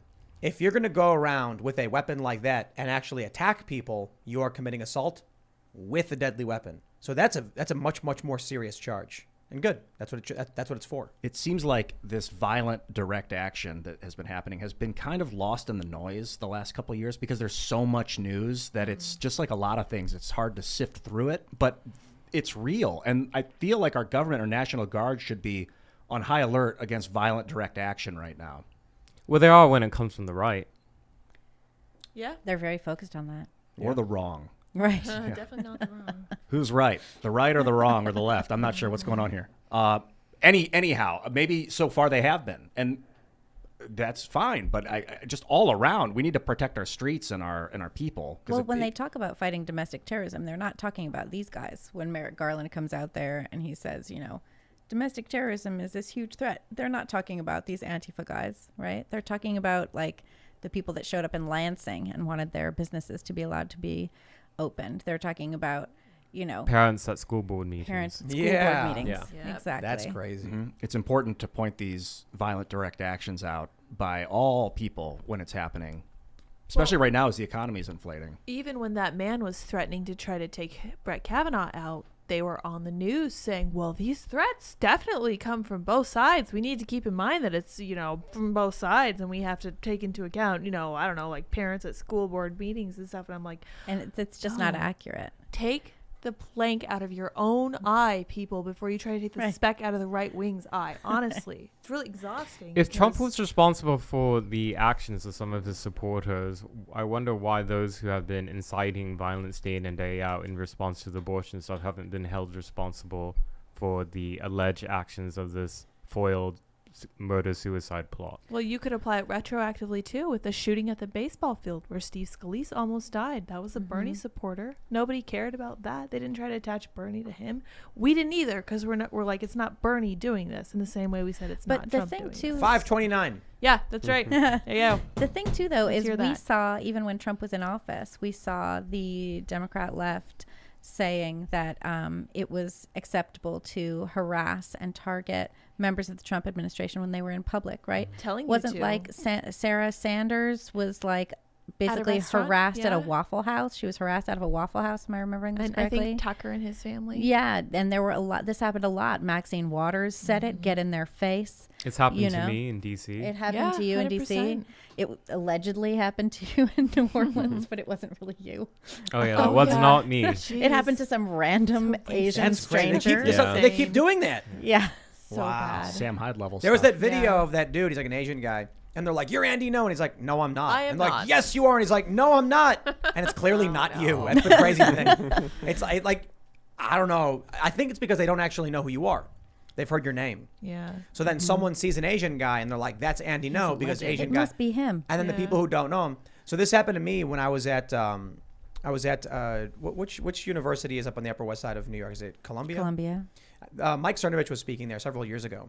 So several years ago, I went there to just go film, and there's a protest, and then someone yelled out, "That's Tim Pool! Don't let him film you."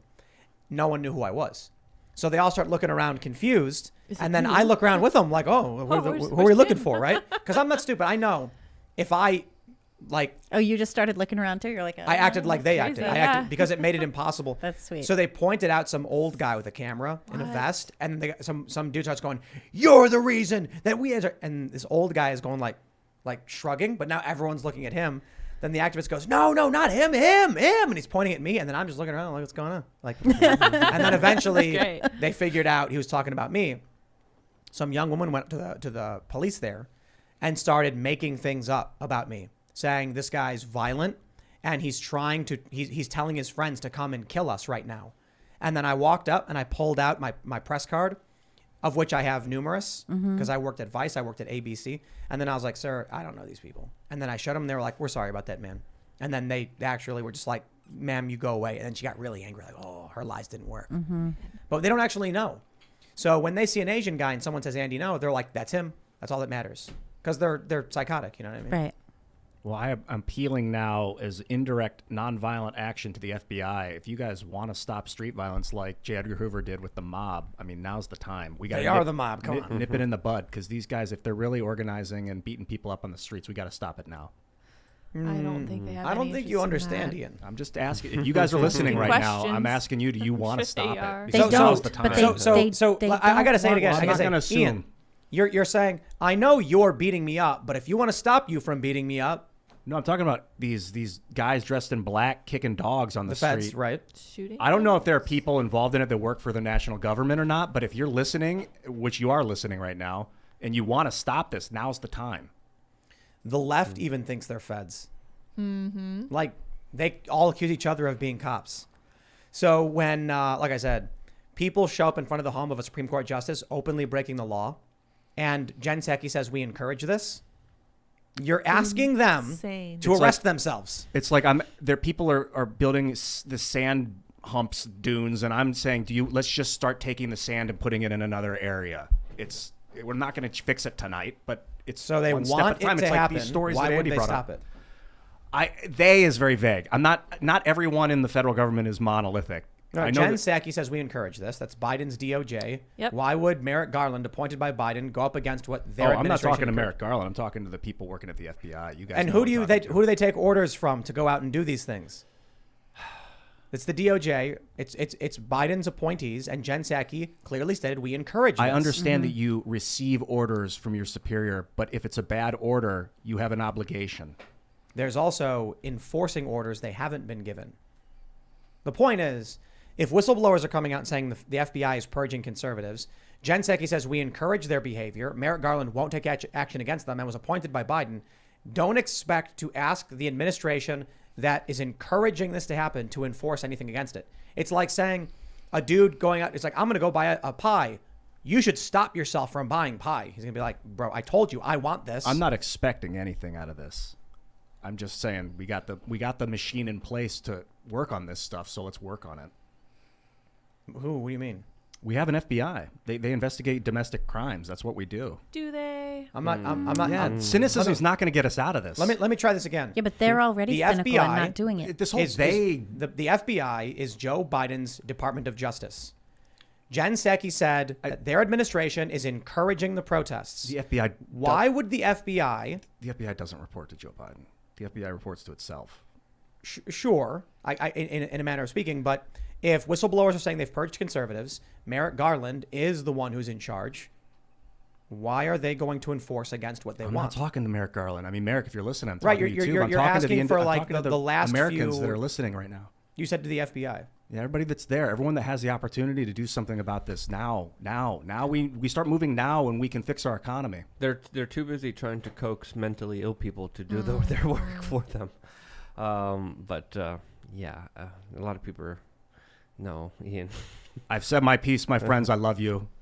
All right, let's go to Super Chats. If you haven't already, would you kindly smash that like button, subscribe to the channel, share the show with your friends, and head over to timcast.com. Become a member to support our work. You'll get access to exclusive segments of this show Monday through Thursday at 11 p.m. There's a huge library of all of these members-only shows. Check them out. And we will read your Super Chats. We got a whole bunch. All right. Jeff Pearson says, the government is the only entity that can create inflation. It is not a natural product of the market. It is purely a printing press issue. That's not true. Banks can create inflation if they're cheating. But, like when the government engages in a Ponzi scheme, we just go, sure. Yeah. Right. All right. Let's see. We got Grofty says, buck. Oh, yeah. Thank you. Rip shoe on egg. Yeah. Did you guys hear? Oh, yeah. That was Shoe so on egg sad. passed. I heard no known next of kin. No. Wait, Well, who I was wrong passed? about that. Shoe on egg. Our chicken. Old chicken. Yeah. Yeah. It's a chicken.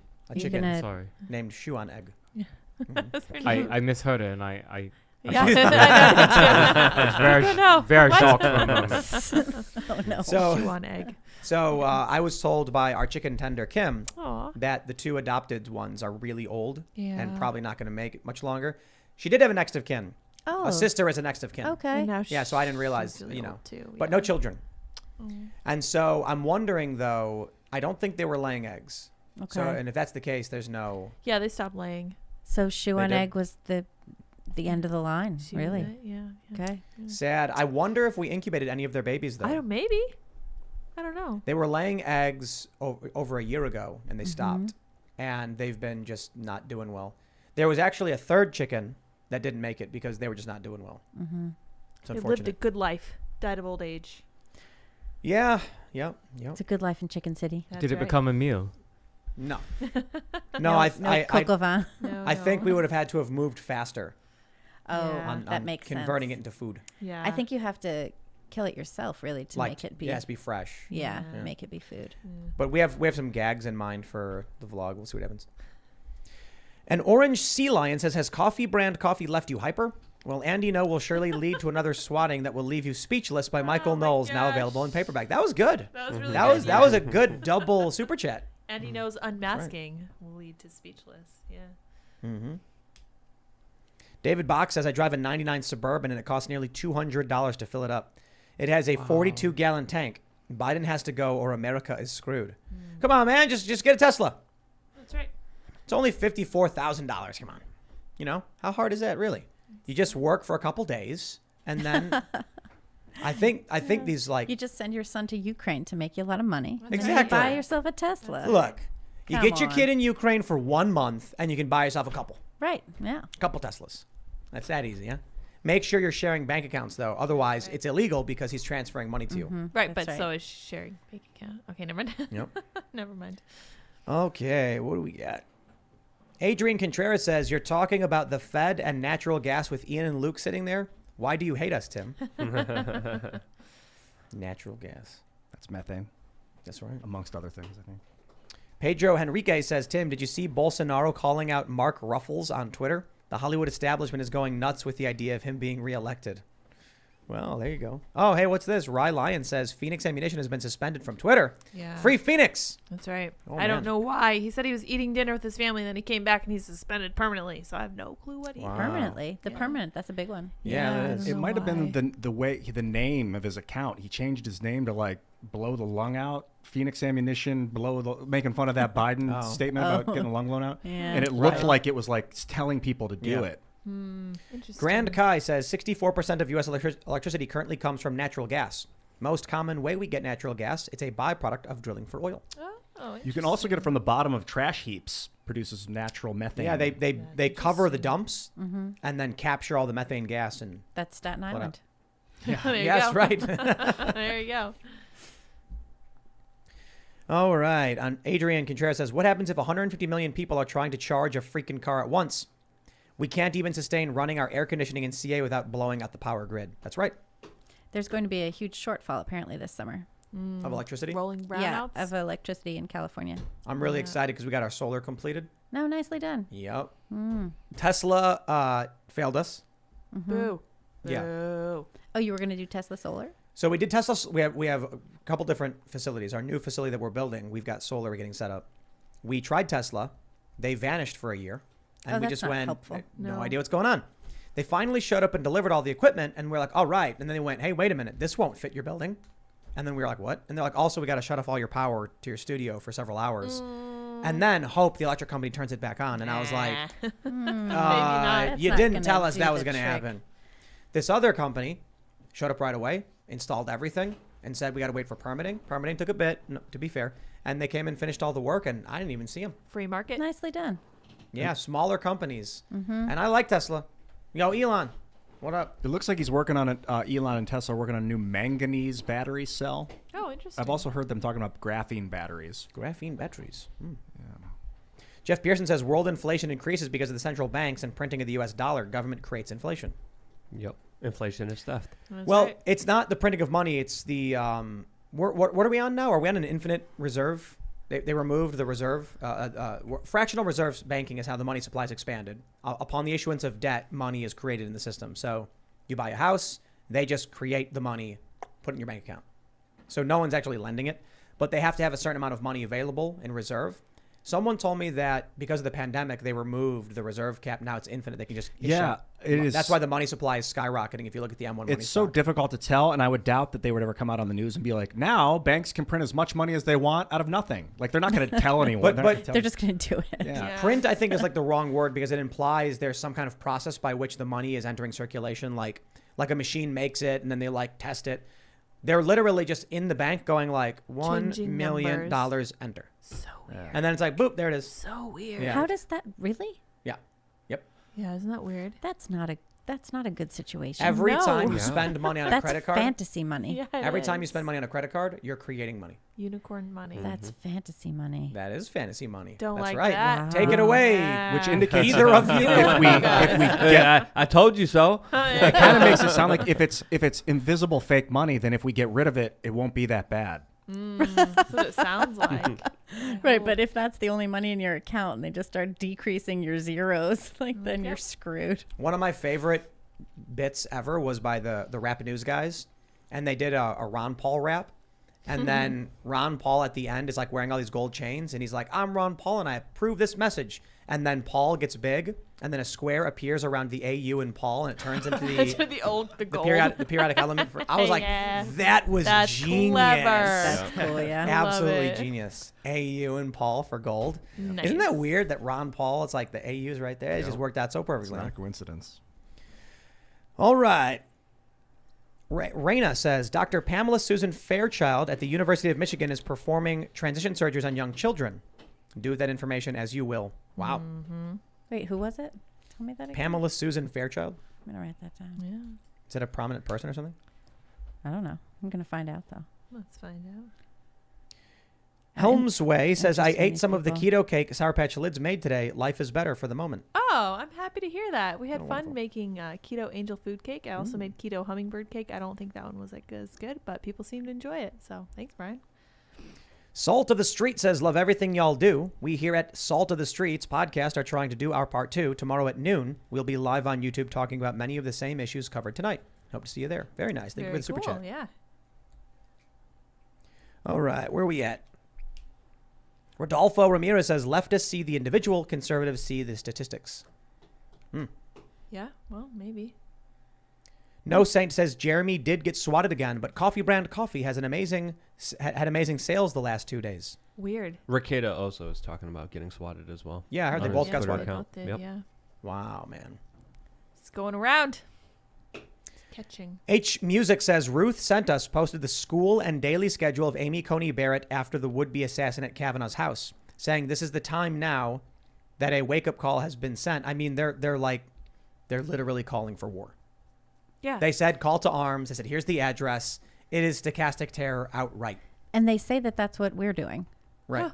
Everything they pure say we're doing projection. is what they are doing. Pure Meanwhile, Mitch McConnell is like, slow down there, Democrat. because he's a turtle. I do think McConnell should get some credit for not letting Garland on the Supreme Court. Yeah, that's true. That's true. That's like the one really good thing he did. Thank goodness. Harley Chuck says, Tim, go watch Wendover Productions video on rising gas prices. Very enlightening. Also, you want people from the left who can back up their positions. Go watch some more news and Timba on toast. Well, all right. Stronger Than Stone says, do you think government and state officials in red states and counties are in talks about the possibility of civil war, secession, and the supply shortages? I believe they are, yes. Because we've had for 4 years mainstream media from like The Guardian, The Atlantic, New York Mag talking about a civil war coming. There's no way that government officials have not been briefed on that. And you got to keep in mind, a lot of those companies you're naming off are owned by BlackRock. So BlackRock would love to see a United States civil war. BlackRock. They would, a multinational corporate conglomerate megacorp, they want us to go to war with ourselves so that it'll fall. This union is the strongest defense mechanism we have against corporate oligarchy. White Paper Cat says, I hope you find the punks that keep swatting you. Yeah, me too. Yeah.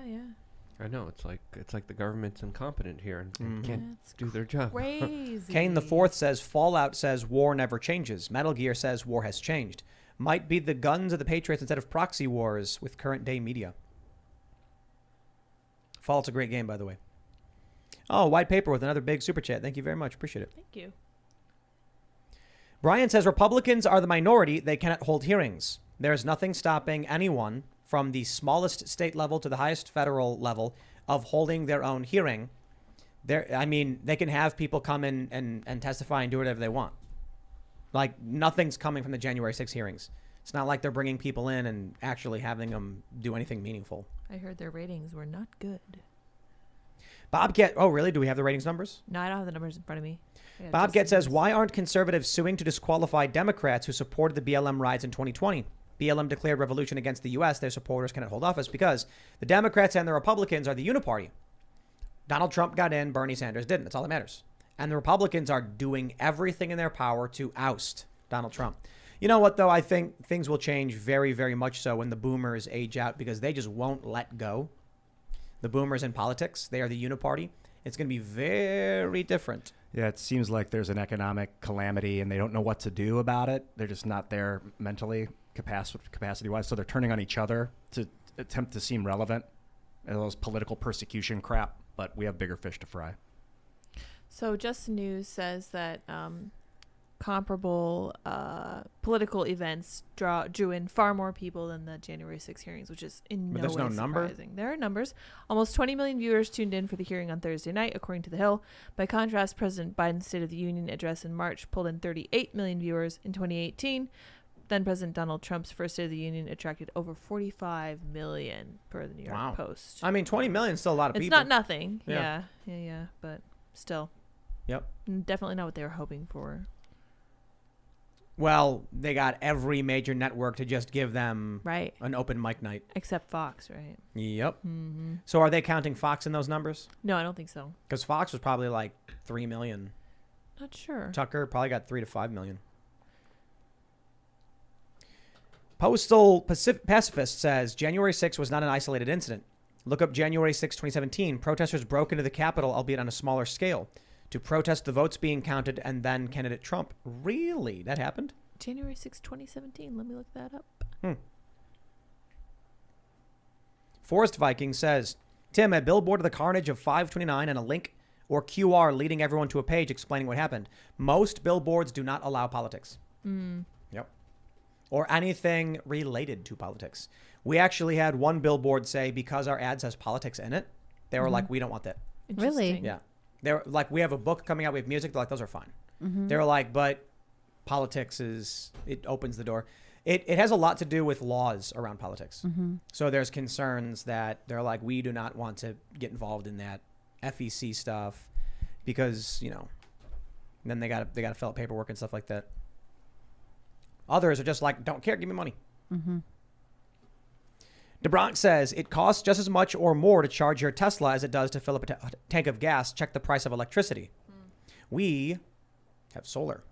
Well, not here. We will, at the new facility, be able to charge off of the sky.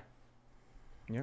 That'd be great. So is your solar connected to the grid? Because solar Yes. gets connected to the grid, and then you basically get a discount on the energy that you're buying from the grid. Yeah, they do, but only if you're actually only if you use their energy. Mm-hmm. So usually what happens is you get credits.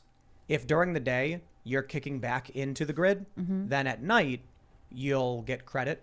You'll so just draw down. You never really make money. You get a discount. Right. So for the most part, it's kind of like, oh yeah, whatever. Right. Yeah, But it's now, like you're supplying extra energy for the grid as well. yeah. Now another thing is most solar has batteries in your house. So we maxed out. We were like, give us the most you possibly can.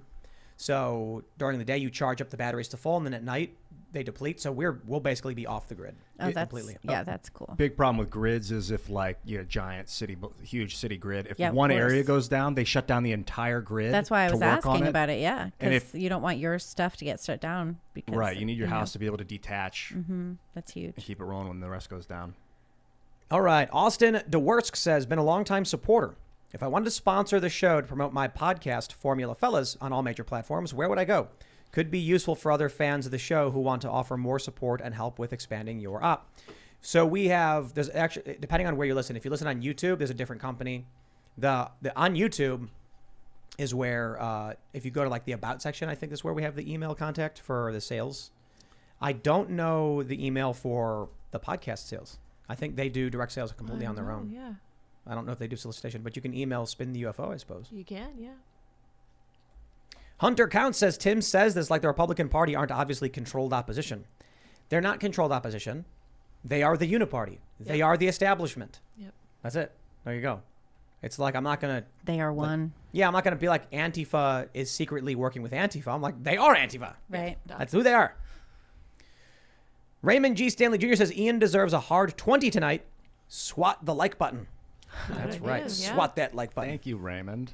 And definitely click that like button. Indeed. All right. Matt Fantazi says, Libby, Tim, you guys should get eyes on a story in Utah. Local DA is accused of ritual abuse of children. Watch interview on Quite Frankly yesterday with Zell brothers who have source inside investigation. Story is crazy. I'm going to write it down. Yeah. Do it. Utah local DA, systematic abuse of children. Quite Frankly yesterday with Zell brothers. Cold Slime says, you mentioned the apple pie law in Massachusetts. They still have a law that a flag bearer must be present 100 feet in front of an automobile in order not to scare the horses. Oh, wow. That's a great law. That's very cool. Yeah. And so why aren't people getting arrested? Yeah, what the heck? Not enforced. Yep. Still there. Police don't get to just choose. That's not fair. That would be hysterical, though, if they just went out to every car like, yo, you're literally all arrested. Times have changed, All of everyone. you, yeah. They could if they wanted to. Right. MLP says Citizens United versus Federal Election Commission. Justices rule 5-4. Supreme Court rules corporations are people. Wake up, people. That's right. Corporations are people, my friend. Yeah. Citizens United is nuts. Except they don't go to jail when they commit crimes and poison Right. people and steal people's property and then rob people of their wealth and And happiness. steal all the water. Yeah. Yep. Mm-hmm. That's yeah, weird. Nestle. Poison the food supply. Well, Nestle is who was so it? bad. Maybe it was one of the libertarian guys calling for the corporate death penalty, Interesting. which is that? that when corporations commit egregious acts, they lose they're to dissolved. jail? Yeah. They Yeah, get- but- no, they just dissolved. You know that they would just the corporate entities that exist now would just use ESG as a reason to kill companies, and then they just go after Tesla Oh, they would use the corporate death penalty. for their own means. Right. Yeah. Yep. I mean, If I you don't don't know want the it answer used is, for man. ESG, don't put that in place. David C. Kronk Sr. says, for shame, Tim, even the word innuendo is bottom friendly. Innuendo. Kronk. All right. Peanut Pirate says, Tim, implementing speed limits actually causes more wrecks. In the 90s, Montana didn't have a speed limit on the highway.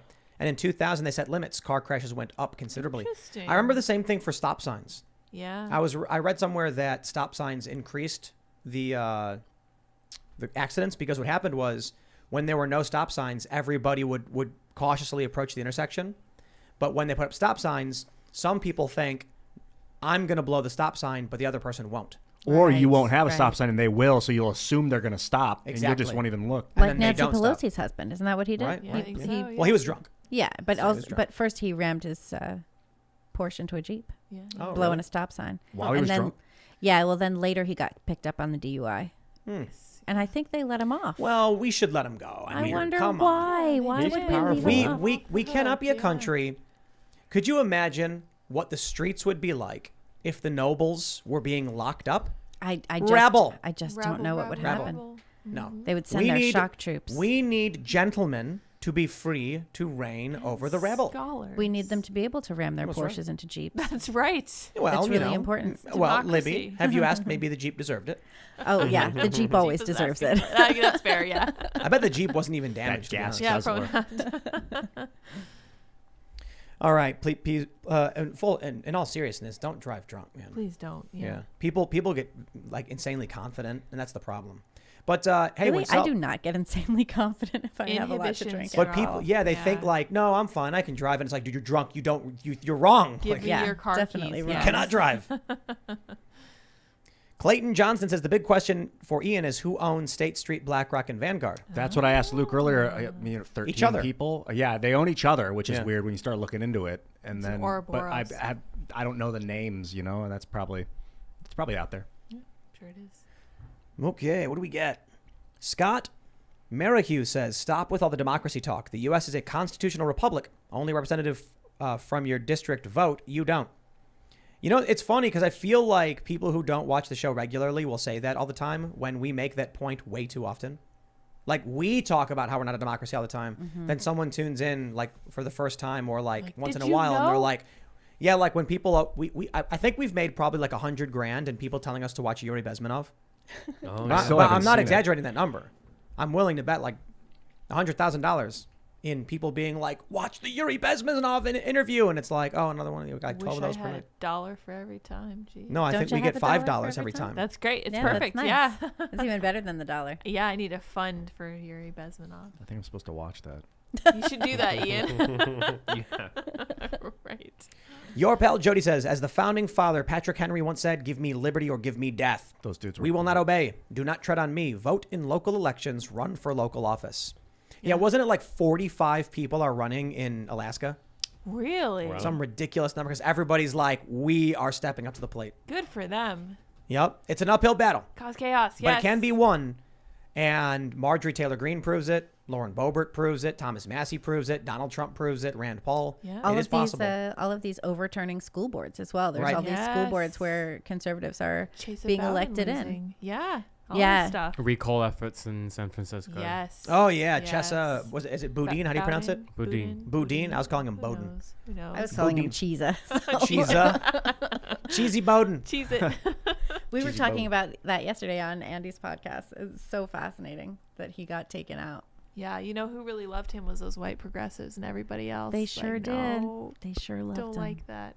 Daniel Trunka says, any chance next time you guys get swatted, you can make a quick transition to the RV you used in Tennessee Ooh. rather than drop the show, keep it the great work. I don't think you can because How do we transfer the show over we there? would need like a remote camera set up, like a remote rig connecting already to this one or something. I bet Andy It's could possible. Maybe we'll build something similar, like something like that for the next studio. I don't think the new location is going to have any problems ever. do it. Never. None. None. No. Yeah. Yeah. Probably not. None. Yeah. West Virginia is a different story. Yeah. Yeah. Oh. West Virginia, that's right. You told Yeah. me about West Yeah. Virginia. It is a different story. Very, Yeah. very different story. Interesting. All right. Place. Adam Cloud says, reread The Giver recently, and I'm pretty sure the pills they gave the 12s were puberty blockers. Children belong to society, and you apply to receive a child from the state. Jeez. Interesting. That's messed up. All right. YouTube jump. Classic YouTube. Yep. Once we get to the bottom. All right, what's this? Raymond G. Stanley Jr. says, Ian, you hear about Ford using graphene in new trucks? Yeah, I was just reading about that. I think there's actually a Timcast.com article about it from Adrian Norman. They're working with Rice University, and they're like, they're breaking back. I think what they're doing is they're using lasers to break back down materials of old failing trucks, and then they're putting the graphene that's created from the laser, which is called flashing the carbon, and they're putting it back into the new materials to make them lighter and more sound resistant. Wow. Let's see. Cinero says they announced the suspension of the 10% reserve requirement on the Fed website in 2020. Wow. Tell me that again. They suspended the 10% reserve requirement. It was on the Fed's website in 2020. Well, there it is. Now Dude, that's infinite reserve lending, if that's true. I mean, suspended until further. just Google it real quick, because that basically means the country ended on that day.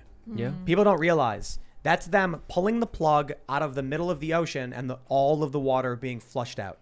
Because if they can just give out infinite money with no restraint, this is why you're seeing inflation skyrocket rapidly and why it won't stop, and the economy is going to implode completely. Yeah, this is what led to the 2008 housing market crisis. Well, they still had a reserve requirement. This is different.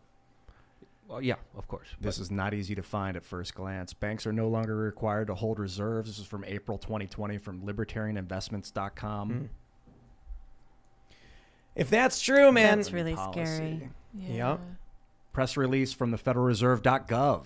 Federal Reserve actions to support the flow of credit to households and businesses. This is March of 2020. All right. Well, we'll just get this one more right here. Corgi says, Tim, are you guys hiring right now? My friend at the Washington Post just lost her job. She's wicked smart. Just don't make jokes around her. She's bipolar. That's great. What was great was Felicia Sanmez, in going totally crazy for a couple of days, proved that the joke was kind of right. Really? Yeah, she really did prove it. Wow. That's great. Well, I don't think she's going to be getting a job anytime soon. Not from us. Yeah. I mean, she wouldn't No. stop. They were asking, like, No. please stop. They even posted something saying, like, as part of the policy, here's what's funny. So for those that don't know, this Washington Post reporter, like, lost it on Twitter, was yelling at all, like, because some dude made it, like, retweeted a joke. It was even kind of funny. It was a great joke. The joke, I the appreciate joke he it. retweeted was, It's every woman is hilarious. bi. You just need to find out if it's polar or sexual. And you do. It's true. And so she complained. He got suspended, Dave Weigel. She kept going on, complaining. He apologized So- and got suspended. Yeah, she kept going on and complained about the work environment. And then the Washington Post published, we have new policies. If you do these things, you cannot do these things. And it basically said attacking your colleagues on the social media. And then she kept doing it, and then they fired her. It was clear they created that policy for her. Mm-hmm. And then she broke it. And then she broke it, and they were like, they wanted to fire her. They needed a way to fire her cleanly. So they made the policy. She broke it. They fired her. Who in their right mind would hire her ever again? Maybe she'll get a Substack. Yeah, she'll get a sub, or she'll go to like Jezebel or something. Right. Yeah, probably. Something like that. All right, everyone. If you haven't already, smash the like button, subscribe to this channel, share the show. That is the most powerful thing you can do. If every single person who watched just posted it on social media, we would be the biggest show in the world overnight. That would be awesome. We really do appreciate your support. You can follow the show at Timcast IRL on Instagram, where we post clips. We got banned on TikTok. Boo. Whatever. You can follow me everywhere, Twitter and Instagram at Timcast. Andy, do you want to shout anything out? Yeah, my Twitter handle is Mr. Andy NGO. I have a link tree. It's /ANDYNGO. It's just my name. Thank you, everyone. I'm Libby Emmons. I'm at Libby Emmons on Twitter, and I'm up at the Post Millennial every day. Sweet. And if you guys like the shirt that I'm wearing, you can get your own on thebestpoliticalshirts.com. I think it's important for people to speak up and raise their voice. Wearing a shirt is one very easy way to do that, and it's your small way of doing activism. I got a lot of different shirts all on thebestpoliticalshirts.com, and because you're there, I'm here. Thanks for having me. I want to tell you guys a little story about the Federal Reserve requirements, because it looks like they may have gotten rid of any reserve requirement. This is from federalreserve.gov. It says here, reserve requirements. For many years, reserve requirements played a central role in the implementation of monetary policy by creating a stable demand for reserves.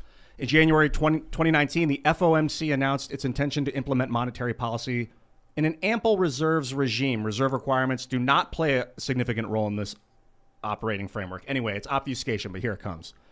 In light of the shift to an ample reserves regime, the board has reduced reserve requirement ratios to 0%, effective on March 26. This is 2020, the beginning of the next reserve maintenance period. This action eliminates reserve requirements for thousands of depository institutions that will help to support lending to households and businesses. That was pre-COVID.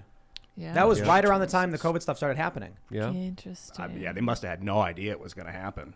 Yeah, probably. I'm not going into conspiracies. Yeah. Hey, everyone, I don't know you, but if I did, I'd probably tell you I loved you to your face. So have a good night. I'm Ian Cross, and I'll catch you next week. And I am Sarah Patchlids on Twitter and Minds.com. You can find all of my socials, all my writing, and my cat at sarahpatchlids.me. Check out chickencitylive.com if you want to watch sleeping chickens right now, do chicken stuff. We have too many chickens because they had a ton of babies, and then we grew the babies, and now we got way too many babies, but it's fun to watch. And hang out over there because there's a chat, and it's another live show but it's chickens, and it's great. We'll see you all next time. Thanks for hanging out. Bye, guys.